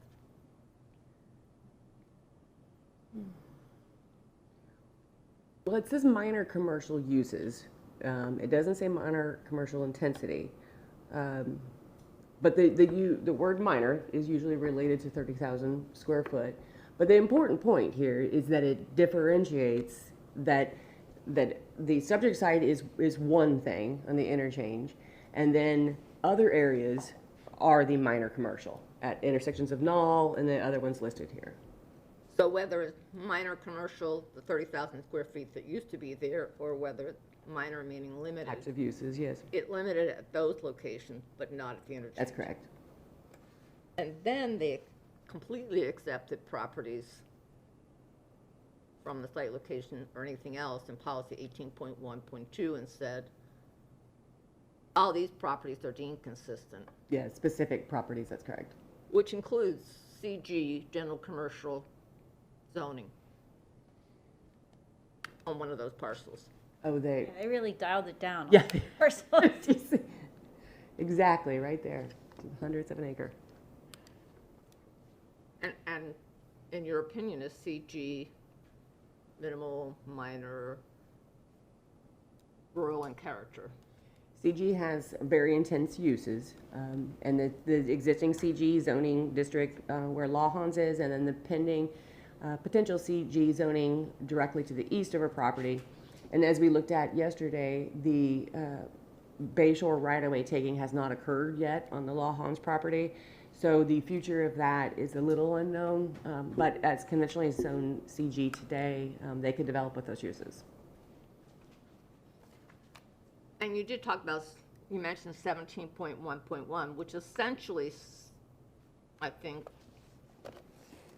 in my words, you tell me if I'm right or not, that community plans have to be read, one of my favorite words, paramateria, or in conjunction with other provisions of the county's plan and regulations, so one doesn't necessarily overrule the other. They have to be internally consistent as required by 163, do they not? No, that's correct. And it's policy 17.1.1 states this in an effort to avoid any inconsistencies, to modify these plans based on transportation, economic development, and a population accommodation for residential densities. So other than the industrial, which was taken out of or denied in Bayshore community, all the other uses and intensity allowed in general interchange is allowed. Correct.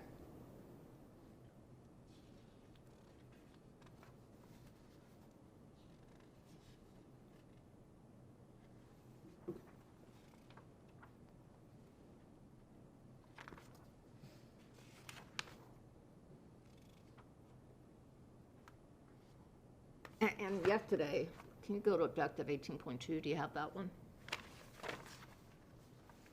Yes.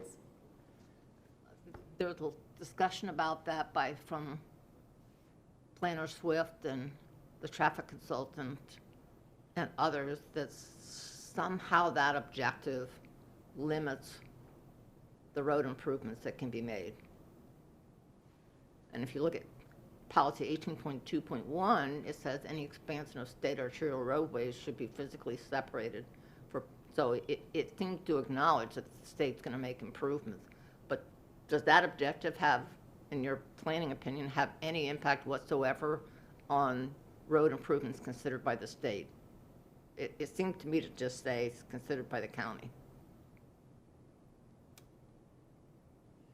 It does use the word all. All road improvements in the Bayshore community considered by the county, but not by the state. The county can't regulate the state through its comp plan. I think that's where the problem lies, is that the county does not have control over the state, and that this objective allows that control in the one place that the county can, and within theirs. So the urban section proposed by the state can happen regardless of what's in the community plan. Well, yes, and I mean, it is already happening. When you, Yeah, I mean, when you look at State Road 31. I don't think there's any dispute that that's the supremacy of the state with regard to that road improvement.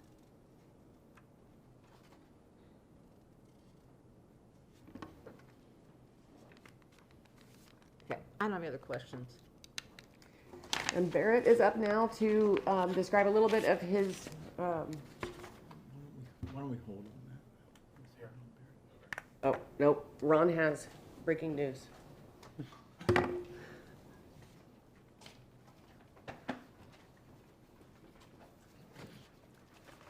Good morning, Madam Hearing Examiner, members of the audience, Ron Inge for the applicant. I would like to touch on a couple of things, and our timing of how we got people up here probably didn't work as conducive as maybe it should have been, but we wanted to make sure we addressed many of the planning objectives and things that the Planner Swift and the transportation representative for one of the nearby neighbors addressed, because those are important to make sure that we address those. Mine are more from a development standpoint, because as you well know, I'm not an expert in transportation planning or a planner, but I am a developer and I understand how some of these things work, so I have some ideas I want to talk about. The first, Mr. Mendez, if I could go back to the drawing that you showed on page 71 of the overall presentation, that was the item we discussed at great length earlier about the intersection alignments with Pritchett Parkway and Bayshore Road. This was applicant's PowerPoint? Yes, ma'am. A lot of discussion was had, maybe I can point with this thing, about how that was going to work and how it would tie into our access point. Let me talk about the practical application here. First off, all of us in the room have probably visited the racetrack at Daniels Road and Ben Hill Griffin, or Tree Line. It's on the northwest corner of that intersection. It's this exact same design almost to get into it. If you go off of Daniels Road around, you'll go back over here to the FDOT Operations Center, but you have to go in through a turn like this to get into racetrack. It has no access directly on Daniels Road. You have to go through that turn to get in there, and the delivery trucks go through that turn, go around the building, deliver, and go back out. Now, there's another access point on the northeast side of it, but that dynamic right there works at that intersection for a racetrack. And that's a busy facility. I've been in it many times. Well, I don't dispute that. My concern was there was a lot made of the fact that the access point was shifting to the south, and I'm Well- eager to preserve that if we're going to examine intensification of the use of. As Mr. Treese said, we've had meetings with DOT to talk about how do we get from here to here? Is it a connection here? Is it a connection down here? Or, as I mentioned yesterday, does Pritchett Parkway come and tie directly into it and have a T intersection? We presented all those options to DOT, and from the practical aspects of it, DOT also has to consider what takings are they going to have to do to make these things work and how that's going to be financially feasible. Well, if they figure out how to cut out all of our access, that's a fairly big taking that they're going to have to deal with. So they're mindful of that too. That's the business perspective. They got to think about, wait a minute, we've got this development, whether this particular application is approved or whether the existing zoning remains, it would still deprive us of that access if they're not careful, which would still be problematic for DOT. So they have that in mind. And so that's one of the things that the business side of it talks to them about, as more so than the transportation planning side is, okay, guys, think about what happens here if we can't gain practical access to that roadway. So that's under consideration by them, and hopefully they'll do something that will make everything work. We believe that they will. So that's the practical aspect of it. The second one is the right in, right out that we have here can still be used for deliveries as well. You can come into Bayshore, go right in, deliver, come out, and go the other way and get back on the interstate and go wherever you wish. Delivery trucks are coming from the interstate. They They're not will. going to be coming from 31, right? They're not going to be coming from East County. They're going to be coming from the interstate. They will. They will probably have to go down, maybe get a bit through around one of the roundabouts that are designed in the facility. If you go down Alico Road, where the new Amazon warehouses are, they don't have direct full median access to all of their sites. They'll go down and make U-turns and various things from time to time to make the turn to go back to the interstate. I see it in the mornings. So the truck drivers will figure that out. There's facilities that are planned as part of the widening of Bayshore to create the roundabouts to allow them to come back if they need to. Now, granted, it's a little bit more of a distance to drive, but it would still work. So that's what I really wanted to point out on this slide, is that we've had discussion with DOT how to make this happen so that this will be a reality and can happen. All right, Mr. Mendez, thank you, sir. Madam Hearing Examiner, one of the things that I like to do, that our team likes to do, is, as you know, and as we talked about yesterday, we held a community meeting, even though we're not required to do so, to try to take input, because we like to present our ideas, see what members of the public may have to say, and oftentimes there's a good idea that comes out of those meetings. You go, wow, I didn't think about that. You never know. It does not hurt to talk to folks. And so we did that. We reduced our square footage initially after that. And as of yesterday, we're at 125,000 square feet. Well, after listening to the testimony of the nearby folks, especially the single-family residences that are north of us, again, within the general interchange categories, as Ms. Montgomery and Ms. Sapin pointed out, they're concerned about that intensity. So what we did is I took the chart from the staff report, which is page 5 of 25, table 1, which shows all the, or not all, but a number of intersection development intensities in the county and their square footage per acre. And admittedly, I took the higher ones, but if you take exit 143, Bayshore 22, exit 131, Galleria East, exit 128, which is Vintage Commerce Center, if you take those and you calculate the square footage, add on the equivalent square footage for the hotel units at 120 square feet, which is what we used in the ITE analysis that we've done, you'll get somewhere on an 8.75 acre parcel of property, which is what ours is, a range of intensity somewhere between 93,000 and 106,000 square feet for an 8.75 acre site. After having done that analysis, I called Mr. Mendez and said, I have an idea.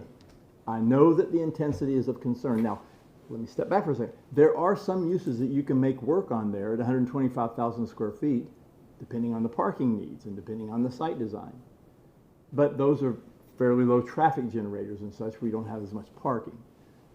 As you know, as you pointed out earlier, we try to figure out a range of things because we really don't know what's going to be there at this point.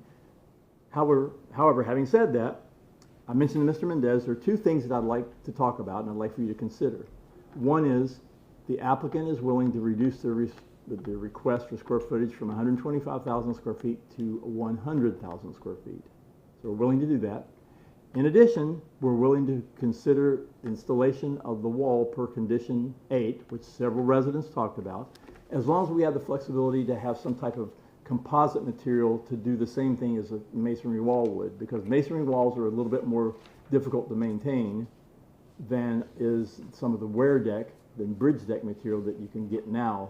It's more composite material. It's longer lasting, you don't have to paint it, and it tolerates the weather better. So those two things are significant concessions. As I talked about in my opening remarks yesterday, there were three things we had concerns about. One was the drive-through facility location. I think Mr. Mendez said that's not an issue, and I believe everyone's okay with that. The second one was the square footage.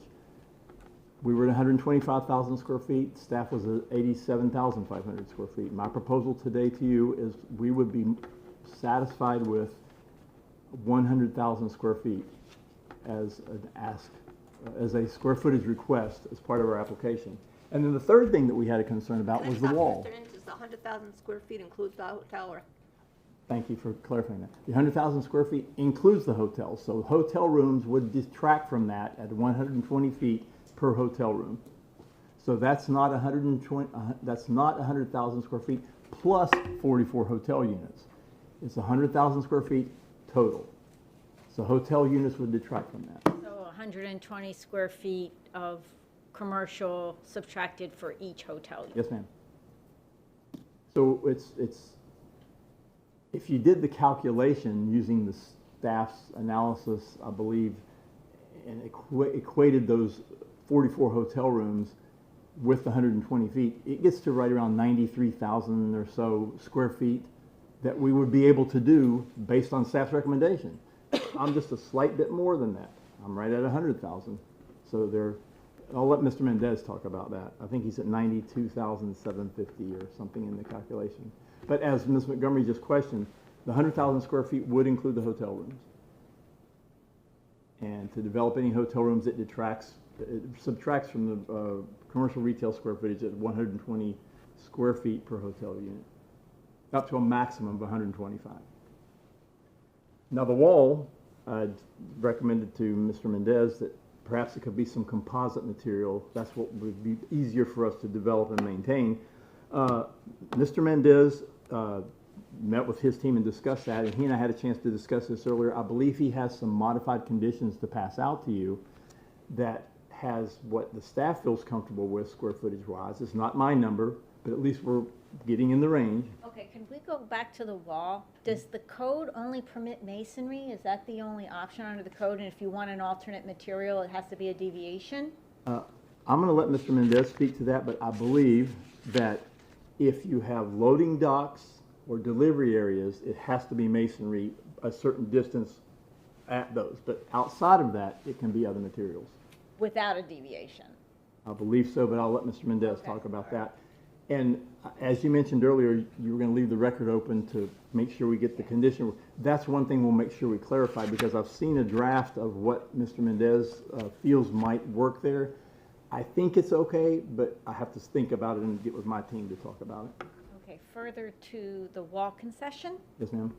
there is a condition right now that says that when you clear out the exotics, that you will supplement those plantings to ensure a continuous visual screen. Have you considered that condition? You're going to keep it in place? Are you going to modify it in light of the wall? Where do you stand on I that? think we keep that in place. Is that Okay. that is not problematic because, as Ms. Sapin pointed out in her discussion of how extensive that buffer was, as it exists and it's supplemented in lieu of a wall, well, okay, if that's what would be acceptable to staff and provide the buffering that the hearing examiner thinks might be needed, then yes, leave that. I just know that, like, from the presentation yesterday, the west section of that had less exotic infestation. It would probably be removing the exotics was not going to really have much of an impact, but it seemed like it could potentially have more of an impact on the eastern side. And we'll have to do some supplemental plannings to get there. All right, so that would still remain. Yes, ma'am. So really, the changes to what we've asked for are pretty simple. We'll agree to a modified condition that addresses the wall as long as we can have some flexibility in design given what the LDC requires. We're requesting 100,000 square feet as opposed to the staff recommendation either has been previously or may be modified, and I'll let Mr. Mendez speak to that. Another thing that Mr. Mendez suggested that I know was an issue that members of the public raised was concerns over a crematoria and what we were going to do. And Yeah, I wanted to ask you. you don't the need to ask that. opportunity to revisit your entire list of permitted uses. We did, and I think that we're fine and would support and request all that we have asked for and all that were in the staff report already, except for we'll agree to delete the crematorium or whatever name you want to call it. We had people lined, Homes, no funeral homes, no funeral homes, no cremation. All right, when you say the list, in the December 4th letter, Yes. there was a modified list, and my understanding at the beginning of hearing that you had agreed to that modified list. So the only change is to that list minus this use. Is minus on page 3 of 14 of the staff attachment 2, which is the conditions.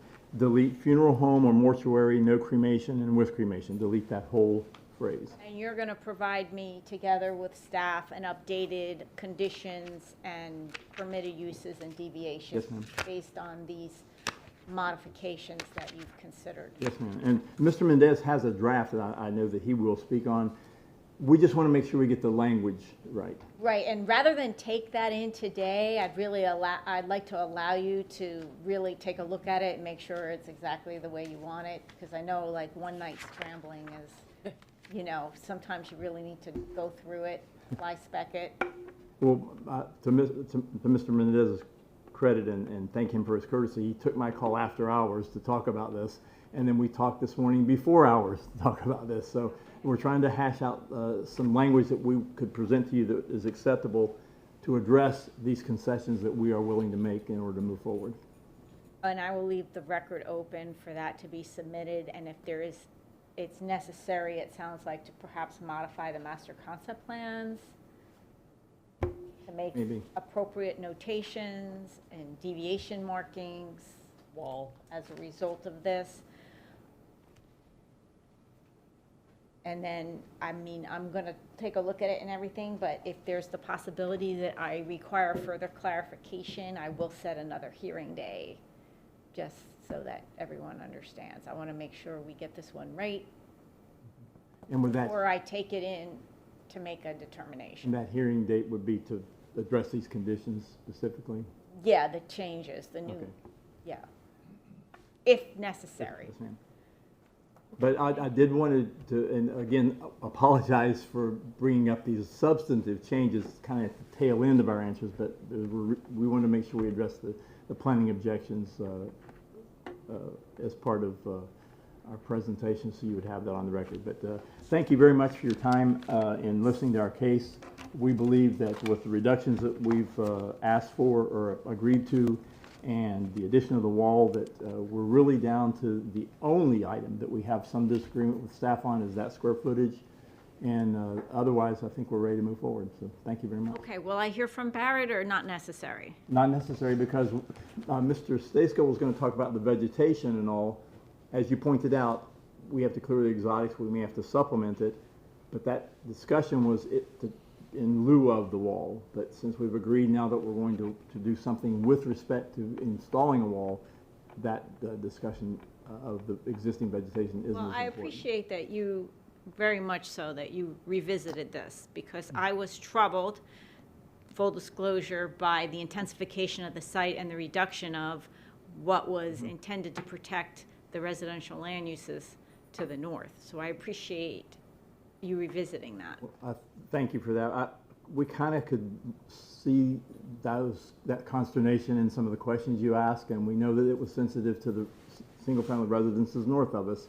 So we did spend some time talking about it and said, okay, we understand that's the point, let's address it. So that's kind of the way we wanted to take care of that and bring it to your attention. So thank you very much. Do you want me to comment on any of the legal arguments now or later?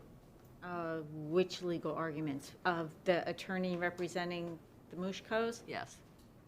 No, why don't you do that now, unless you want to do it as part of your closing? I'll do it as part of the closing. Okay, then we're ready for Adam?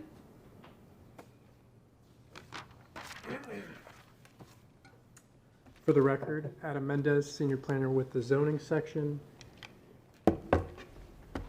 Madam Hearing Examiner, I have a copy here of a draft, preliminary draft, just for discussion of these conditions, what we're talking about. This is just to put something in front of you so you can see kind of where we're going, but I do appreciate that you're leaving the record open so we can take the appropriate amount of time to not only look at this with the applicant and staff, but also we had a close line of communication with the Mushos Council and their planner. And so we involve all parties when looking at this language, and we haven't had that time. So this is just to explain what we see coming down the pipeline with the staff recommendations, if I may approach. Okay, thank you. I'm looking for my list of exhibits. This is Staff Exhibit 5. Thank you.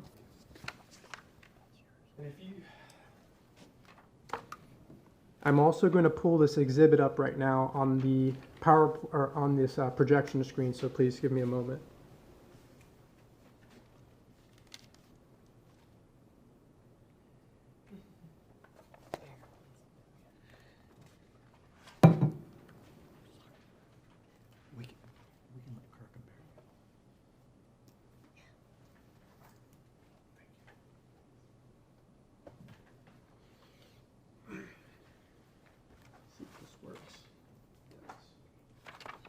Okay, and before we discuss this, I'd like to first take the time to address some public comments that I haven't heard addressed just yet, and some questions that you left me at the end of the hearing yesterday I'd like to address as well.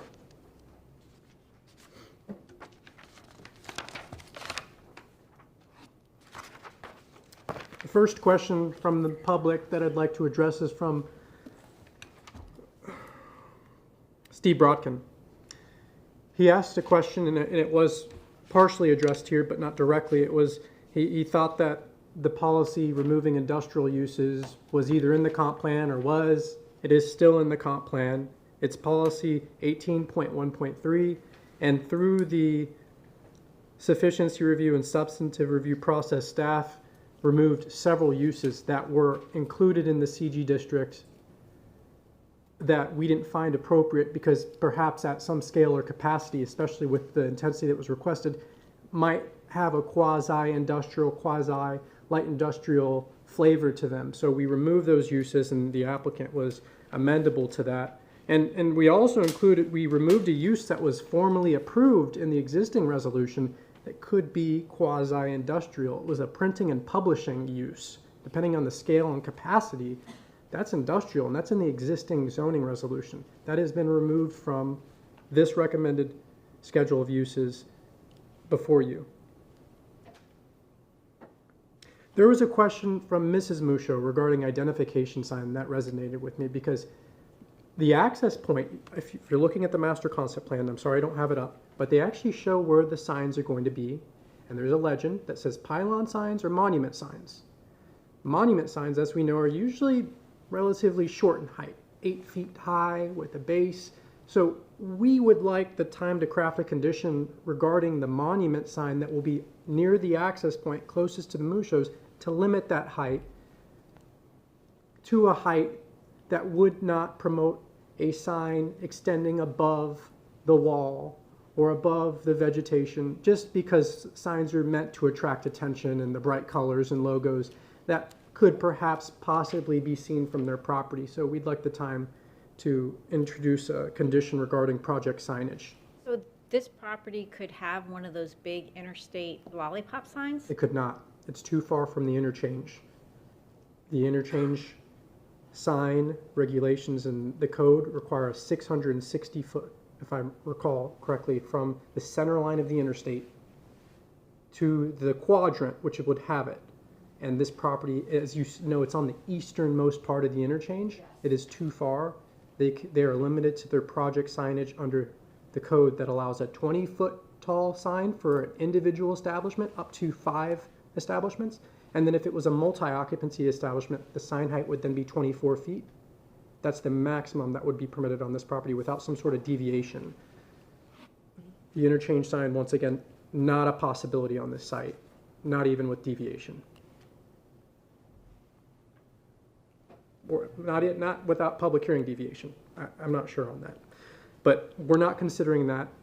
The sign height will be at the worst 24 feet high, and we're going to further ensure that that type of signage is by Bayshore, and that any signage that's further down Walls Road is simply for identification to turn here, if you will. 8-foot tall monument sign, a fair amount of copy, typical of monument signs. You might think of a Publix monument sign. Staff shares a sentiment that, as what was proposed yesterday, was just hard to digest, and that's why we had a different number in mind in terms of intensity. With a lot of the testimony you heard, especially the Musho's team, so to speak. And so I wanted to touch on the uses. We did carefully look through those uses. We do understand the use activity groups that lie within each, and we did indicate not only uses which would require public hearing. So we could in effect just remove those uses because they require a public hearing anyways. It's the double asterisk on the schedule of uses. There's several uses where we thought we need more information to see how this is going to work on site. Just limiting it to the southern 400 feet or the southern 300 feet doesn't do it. So there's several uses on there that require a public hearing process in order for them to establish it. And that's by code, it would be required? It would be required by the recommended conditions before you. If you look right here, uses must be requested through special exception or public hearing amendment process.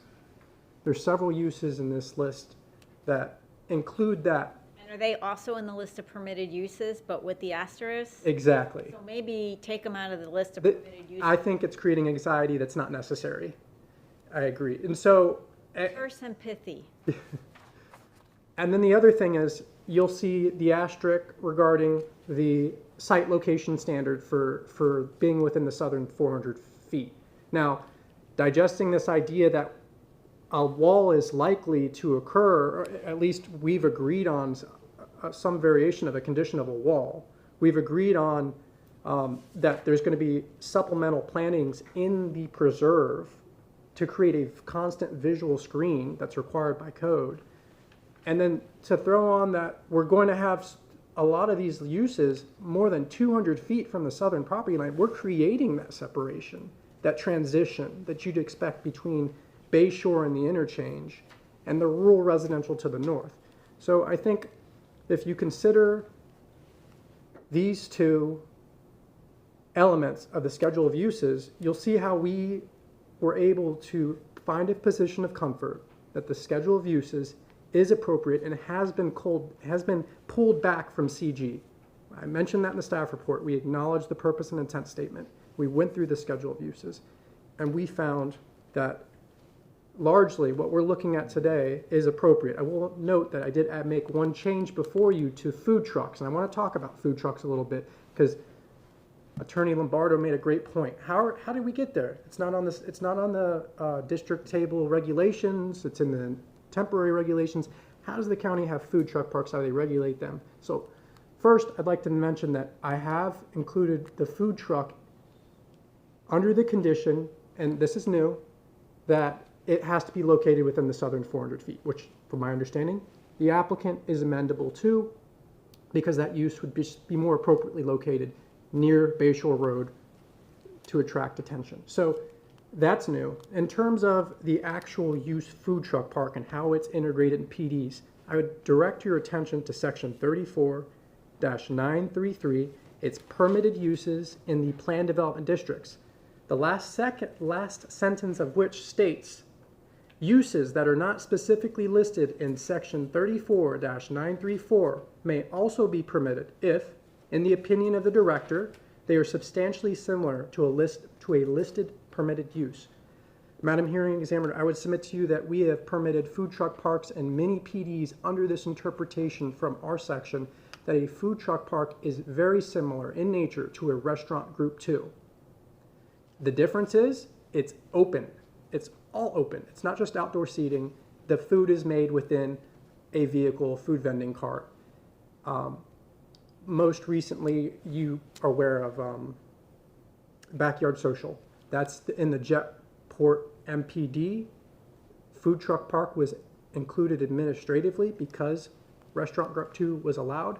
And now it's existing now currently in the county under certain regulations. And so what we have here as a conditions part of this, and it's not changing, is that a food truck park would require an administrative approval with a site plan that meets the specificity of a special exception site plan. So we get to see a lot more detail with a special exception site plan than we do with a master concept plan. We have more opportunity to condition if, in staff's opinion, there is a rational nexus to include more conditions besides locating it in the southern 400 feet of the property.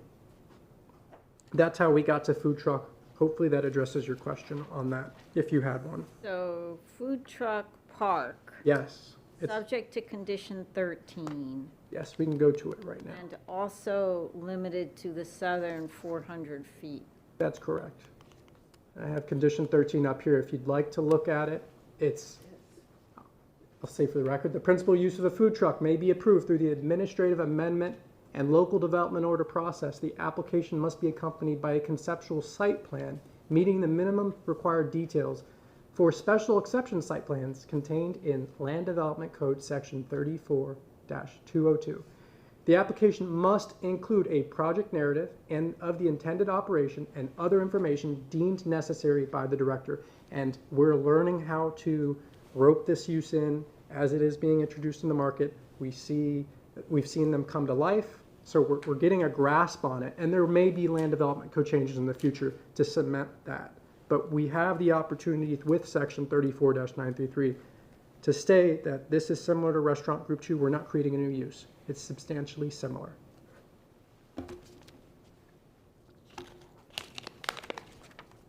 Ms. Scott, much louder today.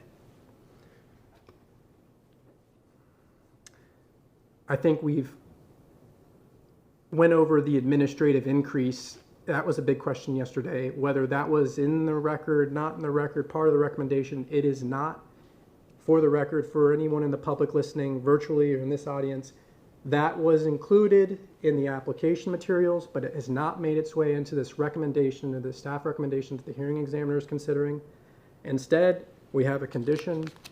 It is condition 12, project vehicular trip generation, which I might add that, and you might see it on your exhibit I just provided you with this rough draft, that we need to make a modification of this to adjust the square footage consistent with the rest of this draft. But basically what it's meant to do is it's, as you said actually most eloquently, it's meant to cap the trips based on the worst case scenario. And instead of allowing some complicated matrix to be included in this resolution, we allow this to govern. And if there are changes in terms of uses that they'd like to change allocations for square footages, that would go through the amendment process. So does this get tracked on a development order by development order basis? Yes.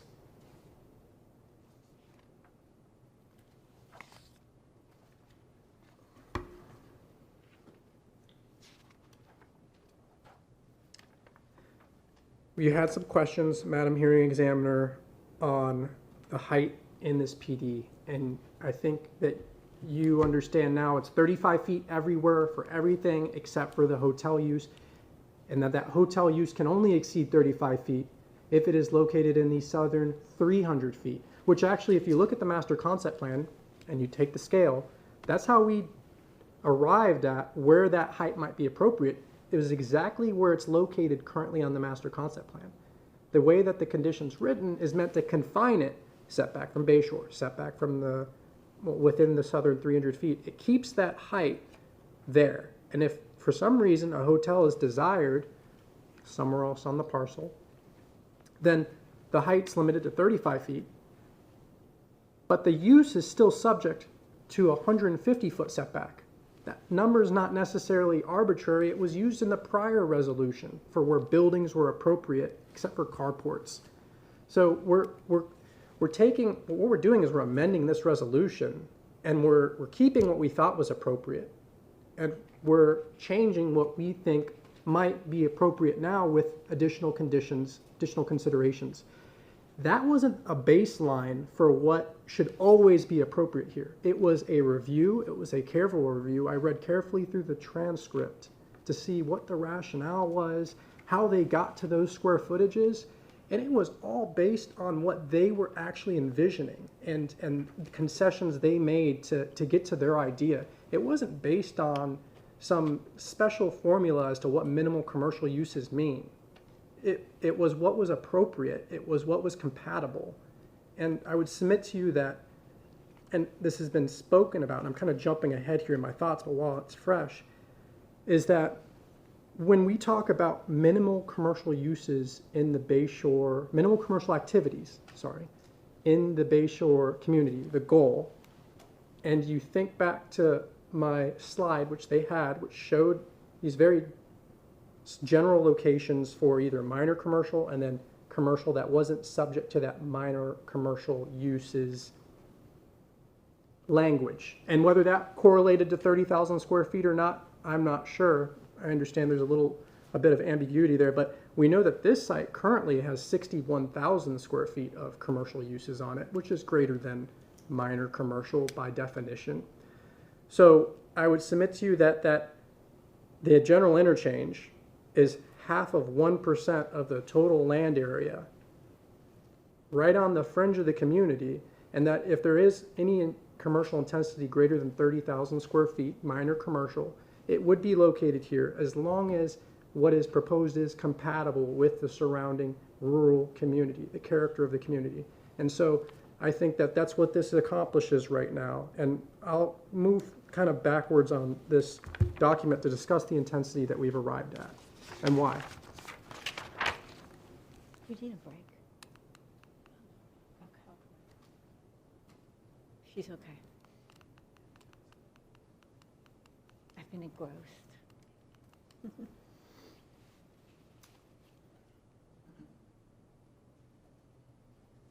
Staff has considered Mr. Inge's concession for 100,000 square feet of retail, and we're still not there yet. What we will consider is transitioning those 44 hotel units was a separate allocation in the original conditions, converting those to retail at the rate 120 square feet per hotel unit, and adding that to the figure that was originally approved to 92,750 square feet. Staff is amendable to that. We have no rational nexus to exceed that.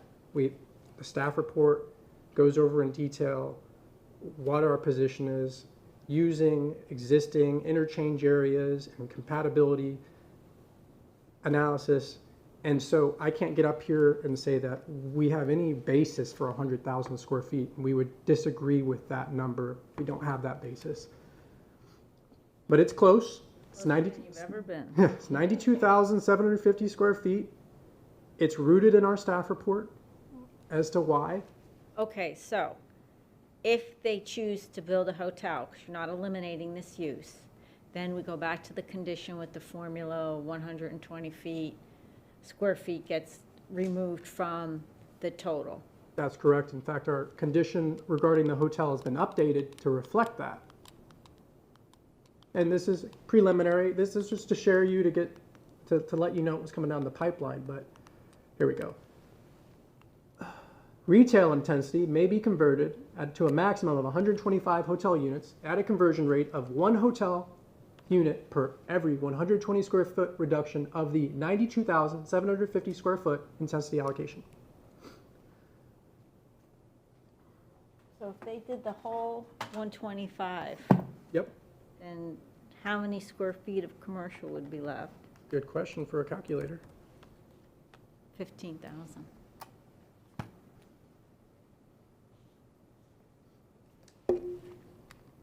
Let me go back to the top.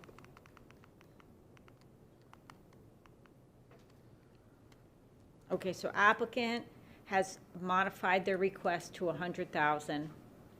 No hotel, hotel to be subtracted from the 100,000. Based on your discussions, you feel as though staff can support 92,750, no additional hotel, again, hotel subtracted from that. That is correct. All right, so the differential is 5,250 square feet. Okay. And now you're going to clarify the rest of the changes? Yes, and I tried to highlight in blue what was actually changed. I did miss one point, and I'll bring that up, and that was the food truck. And what does red Asterisk. represent now? Red was in the former 48-hour, or I'm sorry, the you memo I carried gave that to you. It's the same memo I gave to you. I just made changes to that. That's the most up-to-date conditions document. We'll clean this up. We'll make sure it's all black and it's all color-coded by the time it gets to you. Okay, I noticed that you removed business services group 1, and Yeah. that was not mentioned by Mr. Ind. Yeah, I'll explain. So business services group 1 right here was removed because it's a duplicate. It was an error. It's business services groups 1 and 2 is permitted. So I just struck that. Funeral home, cremation, no cremation, stricken. They're quiet neighbors. I digress. I digress. Not in the middle of the night. At Halloween, yeah. Okay, so let's talk about this masonry wall berm combination, composite, masonry, easier to maintain, what's what. The condition right here, it's very preliminary. I had very little time to really think about this, but I think I have the general concept where where a different material other than masonry might be appropriate to satisfy that continuous 8-foot wall that this existing approval had and used as a compatibility measure. And that's to say that a wall's required in masonry, no matter what, if where roads, drives, parking areas, service areas, or delivery areas for goods and services exist within 125 feet of the north property line. A completely opaque 8-foot high masonry wall, all that language doesn't change. It's the same 8-foot high wall where this particular activity is going to occur within 125 feet of the north property line. And all other areas, they still need to provide an 8-foot high wall berm combination, but may utilize composite non-wood material to extend the wall continuously to the eastern property line. So if I have the master concept plan in mind right now, and I'm looking at the master concept plan B, which was the big box store, and we saw by virtue of the master concept plan requirements where it shows where the location of general delivery and service areas are, you'd have an 8-foot high wall made of masonry along all of the portion that was either a road, drive, delivery area, service area. That masonry wall is going to provide sound attenuation that's not equivocal to a composite wall. It's the density that's going to drive the sound attenuation. And so in areas where there's going to be detention or green space or building setbacks sufficiently, that's not necessarily a safeguard that staff sees as absolutely necessary. Say that again. So we could use just a composite material, which I'm sure is cheaper and perhaps easier to maintain, although it seems like concrete walls stand the test of time. That would be appropriate in those areas where there is none of that activity occurring, which we heard on the record would be disruptive to their quiet enjoyment of their property. Okay, so with regard to the masonry wall requirement, if roads, drives, parking areas, service areas for delivery of goods or services occurs basically 50 feet south of where this wall's going in, wall barrier, that's what's going to trigger the need for masonry.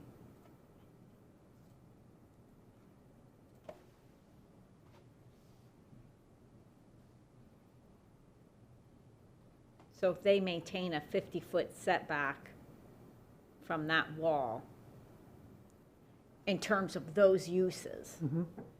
They can use this Composite. alternate material Yes. for a wall/fence, whatever it's, I don't know. Wall berm combination or wall. Okay. I want to just illustrate that for you real quick. You see by code, by master concept plan detail requirement, we have the hatching there that says location of service areas behind this big box store. That was one of the main concerns, was the idea of trucks coming in at 2 or 3 in the morning and unloading and providing inventory. And as we know, that backup alarm is, yeah. it's exempt from the noise ordinance, so we can't rely on the noise ordinance. And so what we're saying is, you see the span right there in between the detention areas? That would be masonry wall. And then the areas where there's detention, you'd have your composite material. That's just an example of how that would shake out with this plan. And we may refine the language to be more specific for that. This was off the cuff, but it's the concept that we're trying to share with you. So you're trying to achieve separation and sound attenuation.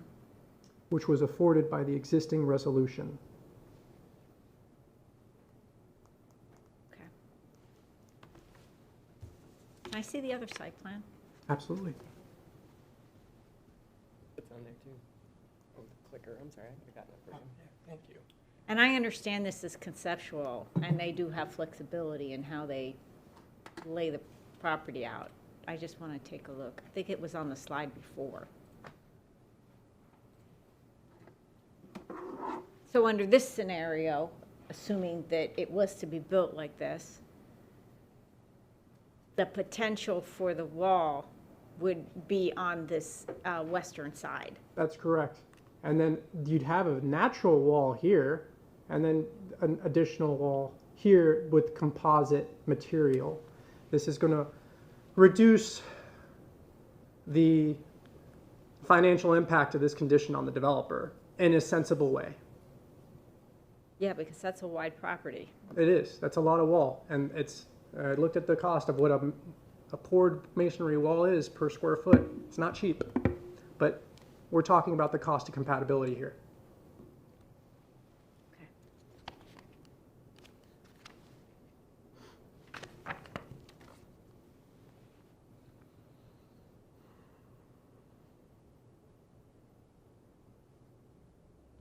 And this, You asked a question. and this is agreed, this is resolved here. We're- You're going to we're tweak close. the language. We're close. I don't think that we've come to a perfect agreement, but this was, I'm going to talk to all parties to make sure that we're not missing something, and then we'll get you language that staff ultimately finds most appropriate to recommend to you, Madam Hearing Examiner. Okay. I wanted to talk to you about a question you had and clarify. You asked Mr. Inge whether masonry, the type, was required by code and whether a deviation was necessary so that composite could be made. We have no code requirement that specifies material, specifies opacity. And so this is a condition that's in abundance of the code. So it's an enhancement, because the code is silent as to what the wall has to be made of. That is correct. Okay, thank you. That, where you'd find that is in 10-416, which are the landscape requirements. Note 1 under the table. It says a solid wall berm combination, but it doesn't specify the actual material of the wall, just that it's opaque. And the existing condition in the current resolution just says wall. No, in the current resolution, it says masonry wall. And that's where we're establishing our baseline from. All right, so what?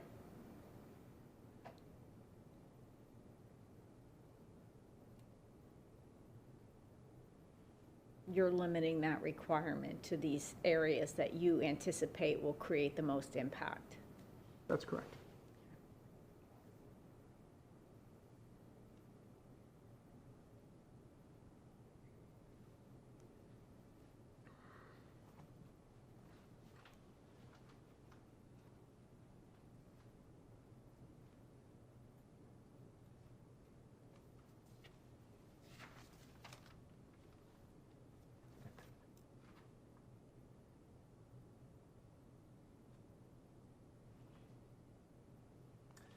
Sure, it's been a long 12 hours for you, Madam Court Reporter, so I will be brief here to wrap up what I'm going to say, unless Madam Hearing Examiner has any additional questions. Don't.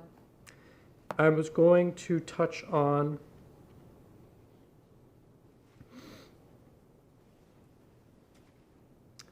well, you may or may not want to see this condition, but we're going to provide you one anyways because we spoke at length about the access to this site and how that might change and how that is and it was offered as a compatibility measure. We'll find some language that says that in the event that that access is moved north, maybe within some sort of range, that they need to come back through the public hearing process or some sort of safeguard to keep it from getting too close to the north. It's just going to be an idea. If you don't find it necessary or appropriate, then all due respect. Yeah, I mean, I'll take a look at it. I'll tell you what, I mean, just what immediately comes to mind.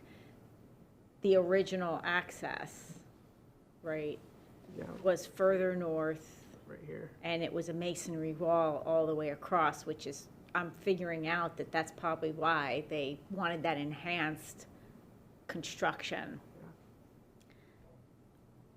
So perhaps rather than requiring a public hearing, that would be the alternative. That way there's not this going through the public hearing process again. We are reverting to what was required before.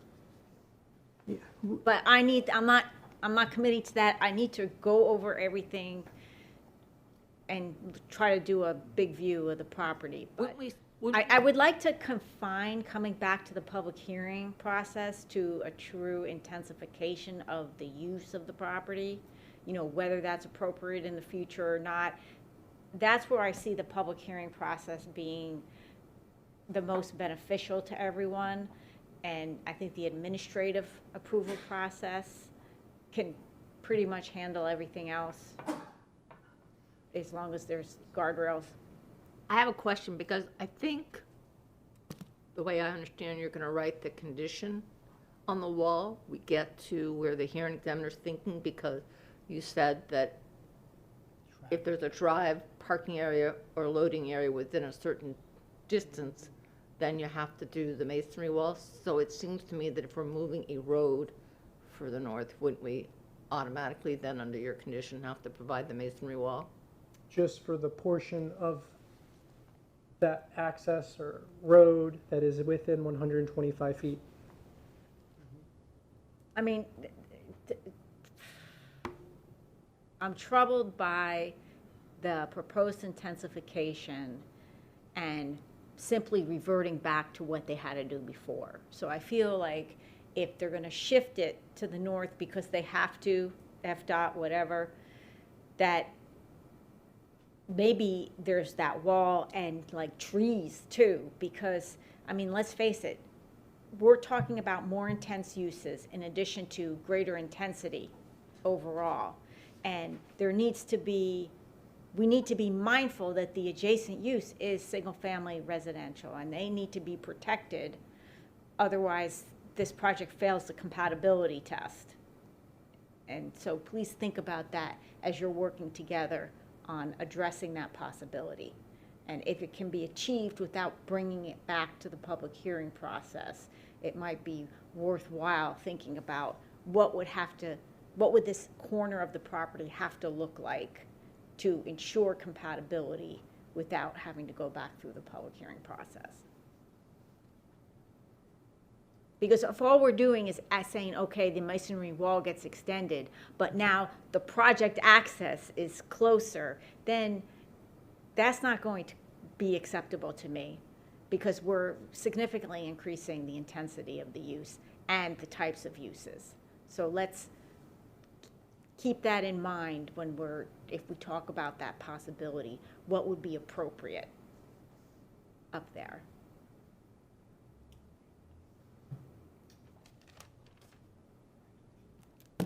Well, I have no further comments, and I hear you loud and clear. We will carefully look at that and see where we can land to ensure compatibility. Okay. I appreciate that. I need a break. I'm sure Heather needs a break. So we're going to take a break and then come back. I understand there's going to be concluding remarks and some legal argument on the part of the applicant. Do you have anything further?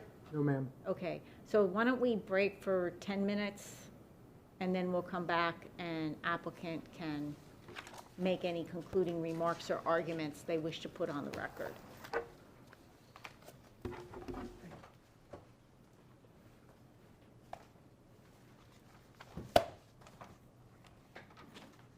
If we can get into one of the rooms.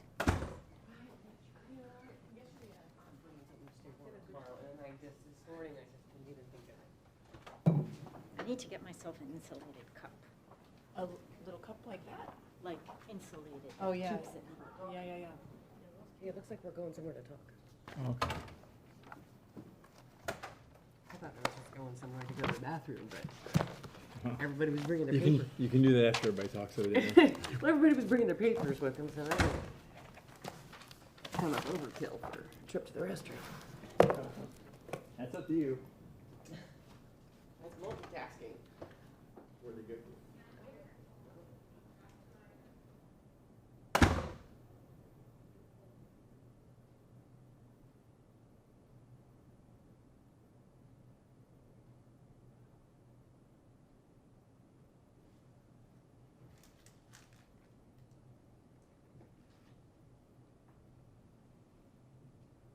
Hey Colin, how are you? No, we're still going. It's on break. And no, you clearly have not watched the foreclosure trial. Those are like an hour and a half. Oh yeah, those things are like 30 minutes, 45 minutes. I mean, the evidence is really simple. Did you take the money? Yes. Did you pay it back? No. Give me the house. I don't do this a lot, but there's a huge amount of that. I mean, there was a huge period after 2008 where there were so many foreclosures happening, they had to create special sections of the court to handle it. The court got impatient with how long the case was staying open, and so the court dismissed the case. And of course, we don't give a shit about this, but Michelle does. And so she would like to file a motion that tells the court, hey, keep the case open. And again, this really doesn't matter one way or another to us. But she wants us to join in the motion. Under the settlement, arguably we should. So I think we should do it, but it doesn't really matter one way or the other. The court did this. Okay. Okay.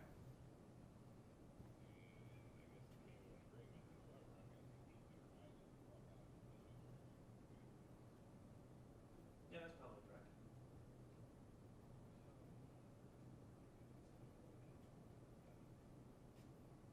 That makes sense. I think. Well, I guess. Let me put it this way. If we say no to this, you can expect her to file this for a hearing, set it for a hearing, and we're going to get drugged in court. And to me, that is very much not worth the time. And it doesn't really matter because at the end of the no, I think what we agreed to do was to cooperate with the terms. This is part of the cooperation. So to me, this isn't really a big deal. The deal point is what's going to happen with the sale. It sounds like it's going to happen, but that's knowledge I did not have until you told me. So anyway, so I'm going to go ahead and tell her we have no objection. And then, all right. Any other questions?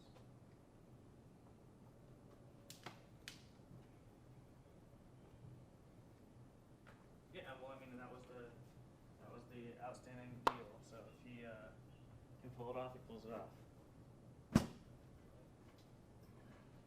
Alrighty, well, we'll talk soon.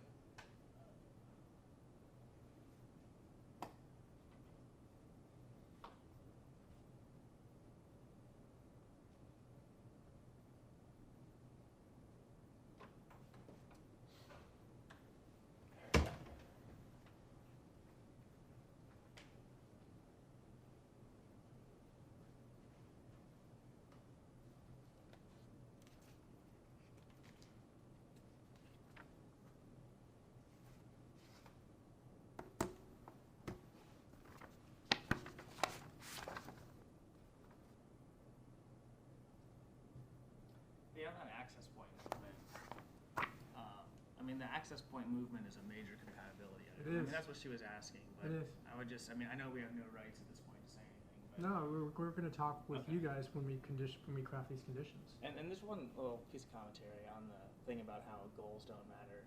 The definition section of that statute says that what policies do is they enable the goals. Mhm. So in order to be compliant with the policies, you have to be enabling the goals. But I appreciate the other argument, which is maybe we're talking about the whole area. Mm-hmm.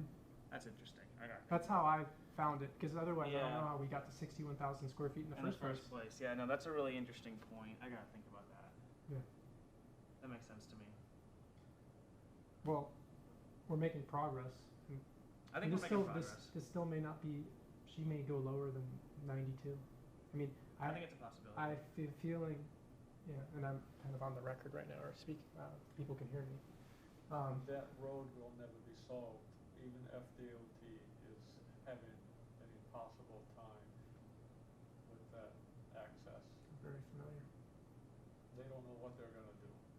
When I talk to them, it's like, really, because they didn't know what was gonna happen here. Seems like they're looking very carefully at how much they're going to make by any of these takings. That's correct. I mean, I heard it loud and clear. I don't know if you did. This person knows how much every element of a taking is worth. Yeah. So, there's never be a hotel. There's never.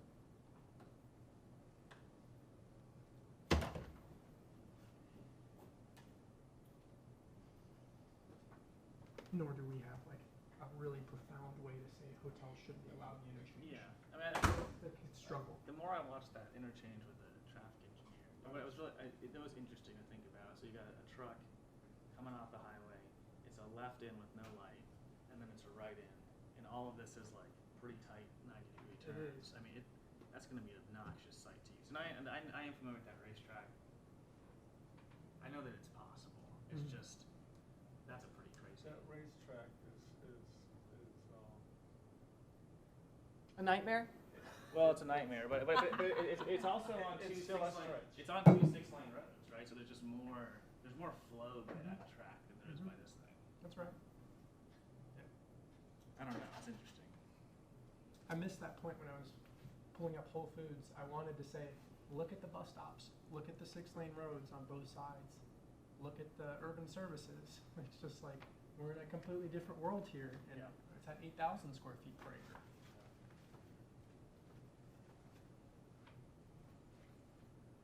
Oh man, I'm excited for Neil to rip me apart here.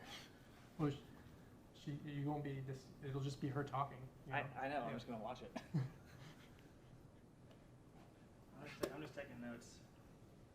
I've learned a lot. This has been really fascinating. Good. I like the way you do this better than Collier does some weird stuff, and they don't do. I like this witness level approach better because in Collier there's a lot more of attorneys just saying things, and that's inappropriate.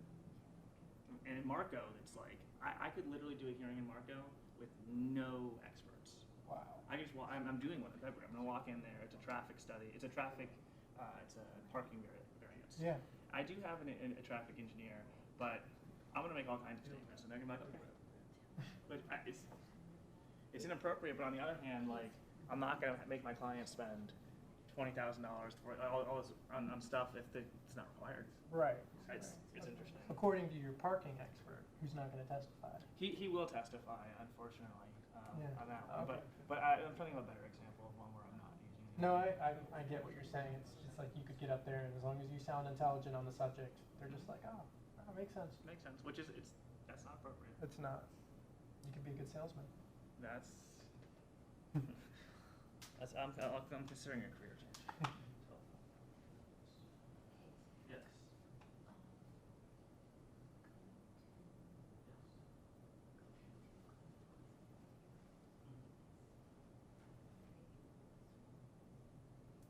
It is. No, I understand. So Ab's going to talk to us about that later once he has the language finalized and we can talk about it. I need to think about that. I need to do more research. I don't know anything about walls. I was still thinking. We need to look into walls and what the actual attenuation is. I'm sure there's stuff in this. It's definitely better, but their point is, but we need to be sensitive to the applicant's point, which is that there's no masonry requirement in the code itself. And so,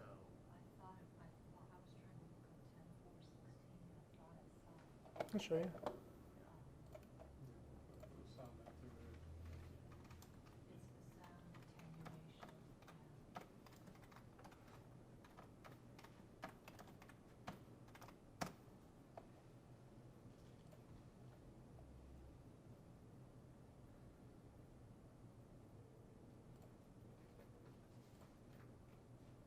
hey, call me back.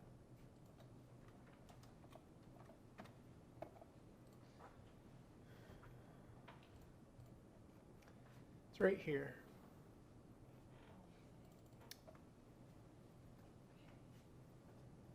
Here, I'll blow it up.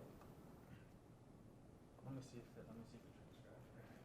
Oh, lost myself. Can you see that? No, it's about precision builders. That's it.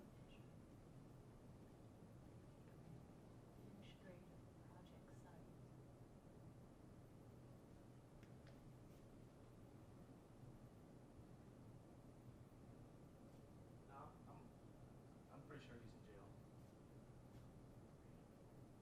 Let's just ignore that for a couple months.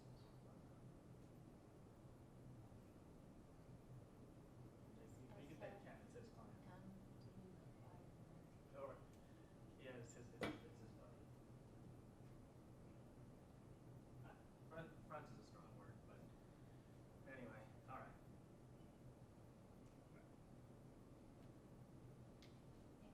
Yes.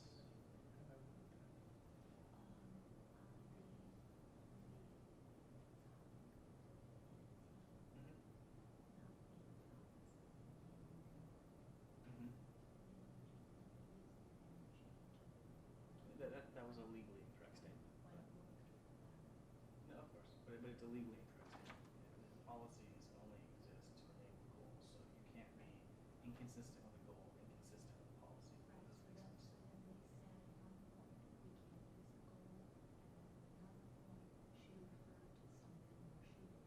Because you can't use the goals. Exactly. But wait, the more nuanced, there's a more nuanced argument that was made though that I need to think about. There was a more nuanced argument from goal 17 that we need to think about. There were some interesting, there were some really interesting questions here. Have you ever had Donna Marie? No. You see how careful she is with No, every I'm question? very, that's why I'm loving this experience. Yeah. She's sharp. She is. She's very good, she's very knowledgeable. Mhm. It's been really nice to watch. Yeah. Man, it's cold in here. Yeah, if you think this is good, wait for the board hearing. Cold? Yeah, I'm actually not cold. I am. Then significantly more layers in there. Yeah, Standing into. that's true. Well, That's true. especially, Yep, it's, it broke. No one I have a noticed little that. bit- I have a little bit of a breeze. No one noticed that, Jennifer. Okay, We're getting ready to begin. what's the matter? Because I know you turned around and looked at your... Oh, is that why you looked in the... I would have seen how bad it was. It broke. Neil, do you need anything up on the screen? Neil, do you need anything up on the screen? I don't. Do you? All right, we're going on back on the record. Neil Montgomery?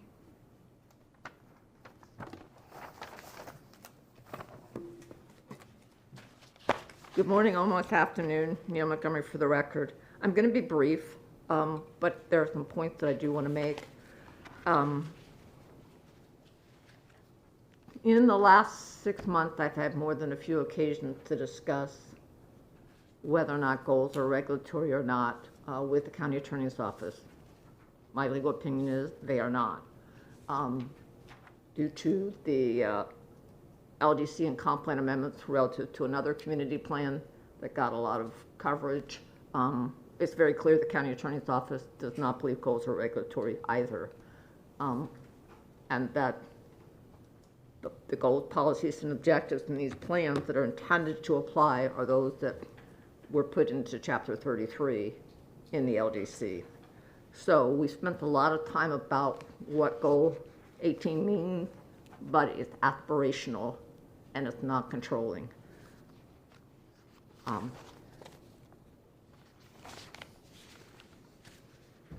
Jennifer had a chance to put up section 163.3194, paren 3, paren A1. That section is the consistency section of 163, and that's how it's determined. I found it interesting that perhaps unwittingly Mr. Lombardo referenced the Hines decision, because you were the hearing examiner in the residence in Miramar against Center Place, and the Hines were one of the residents that objected. They appealed the board's decision in that case, and they submitted that the county and the circuit court failed in their consistency determination because they didn't take into account a certain amount of construction of commercial, and they didn't take into account plantings, buffers, or landscaping, and they didn't take into account adequate consideration of noise, security, and visual impacts on the property. And the court said those things aren't appropriate for a consistency challenge. So, and then the Conservancy had challenged a lot of the zonings and approvals in the eastern rural land stewardship area. And in that case, the court said, the circuit court correctly applied Hine when it confined the scope of the Conservancy's rather sprawling consistency challenge to claims alleging a material alteration to the use or intensity of use. So a lot of the things that we talk about are issues and certainly should be considered in terms of compatibility, but they aren't comp plan consistencies.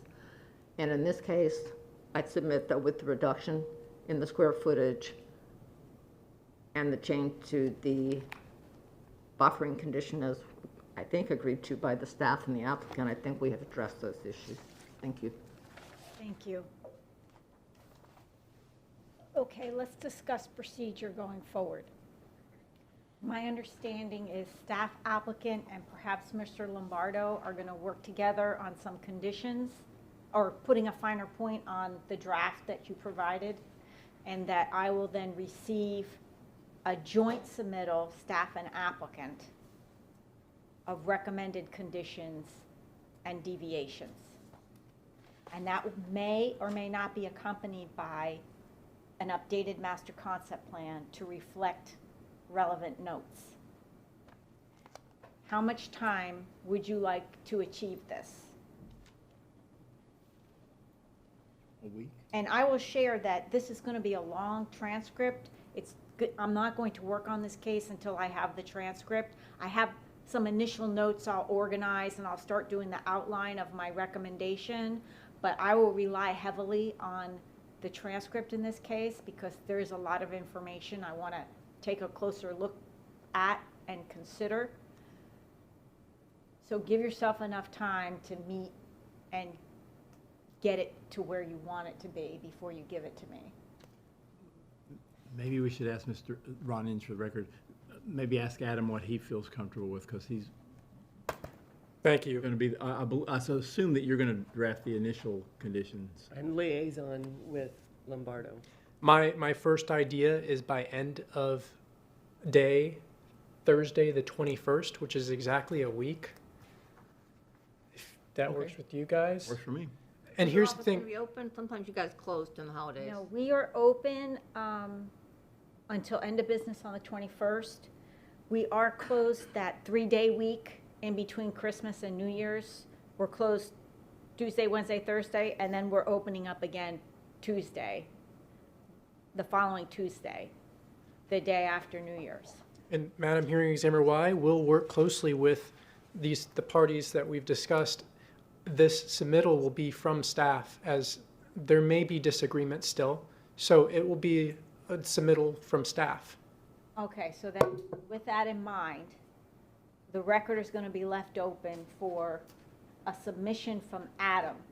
And if applicant has a disagreement, and he will note the disagreement on the issue of the square footage, but if there's a disagreement with anything else, applicant, please submit their response. I'm going to give them time because you're going to submit it on the 21st. So how about by end of business on January 5th for applicant submittal? And that's January 5th, 2024. If either of you need more time, please contact my office. You indicated that we were going to involve Mr. Lombardo. Well, I based that on the testimony I heard today. Okay, because the record's closed as public input, so when the submittal comes in, I was thinking it was going to be the staff, and then if there's any area of disagreement, we would point that out. Right, Mr. Lombardo is not going to submit anything, but what I Okay. heard during testimony today was that there was going to be a further discussion with him regarding this masonry wall landscape buffer issue. So, Okay. and insofar as you're going to address what happens if this access shifts further north, Right. I think it's wise if you include him in the discussion of Okay. what might be considered appropriate by who will be the most affected property owner should that happen. If I may ask for clarification, so that involvement would be relative to the wall, not, because as we know, they have Yes. concerns about other Certainly. issues. No, but no. Just that one issue. No, I'm keeping the record open for revised conditions and deviations from staff.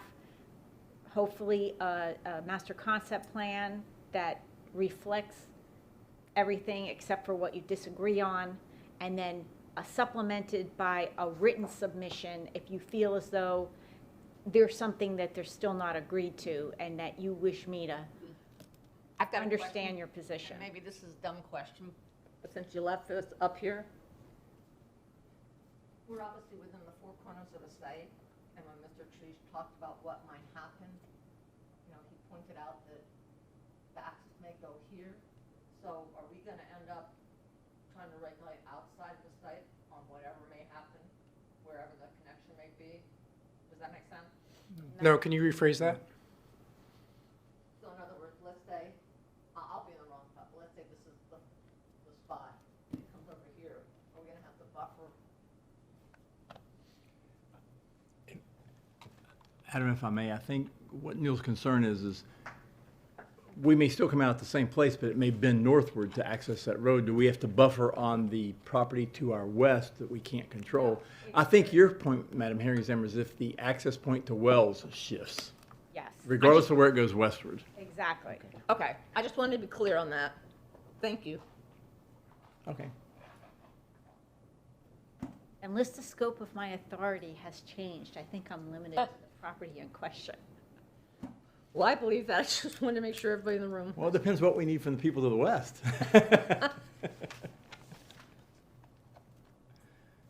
Is there any other questions by the parties?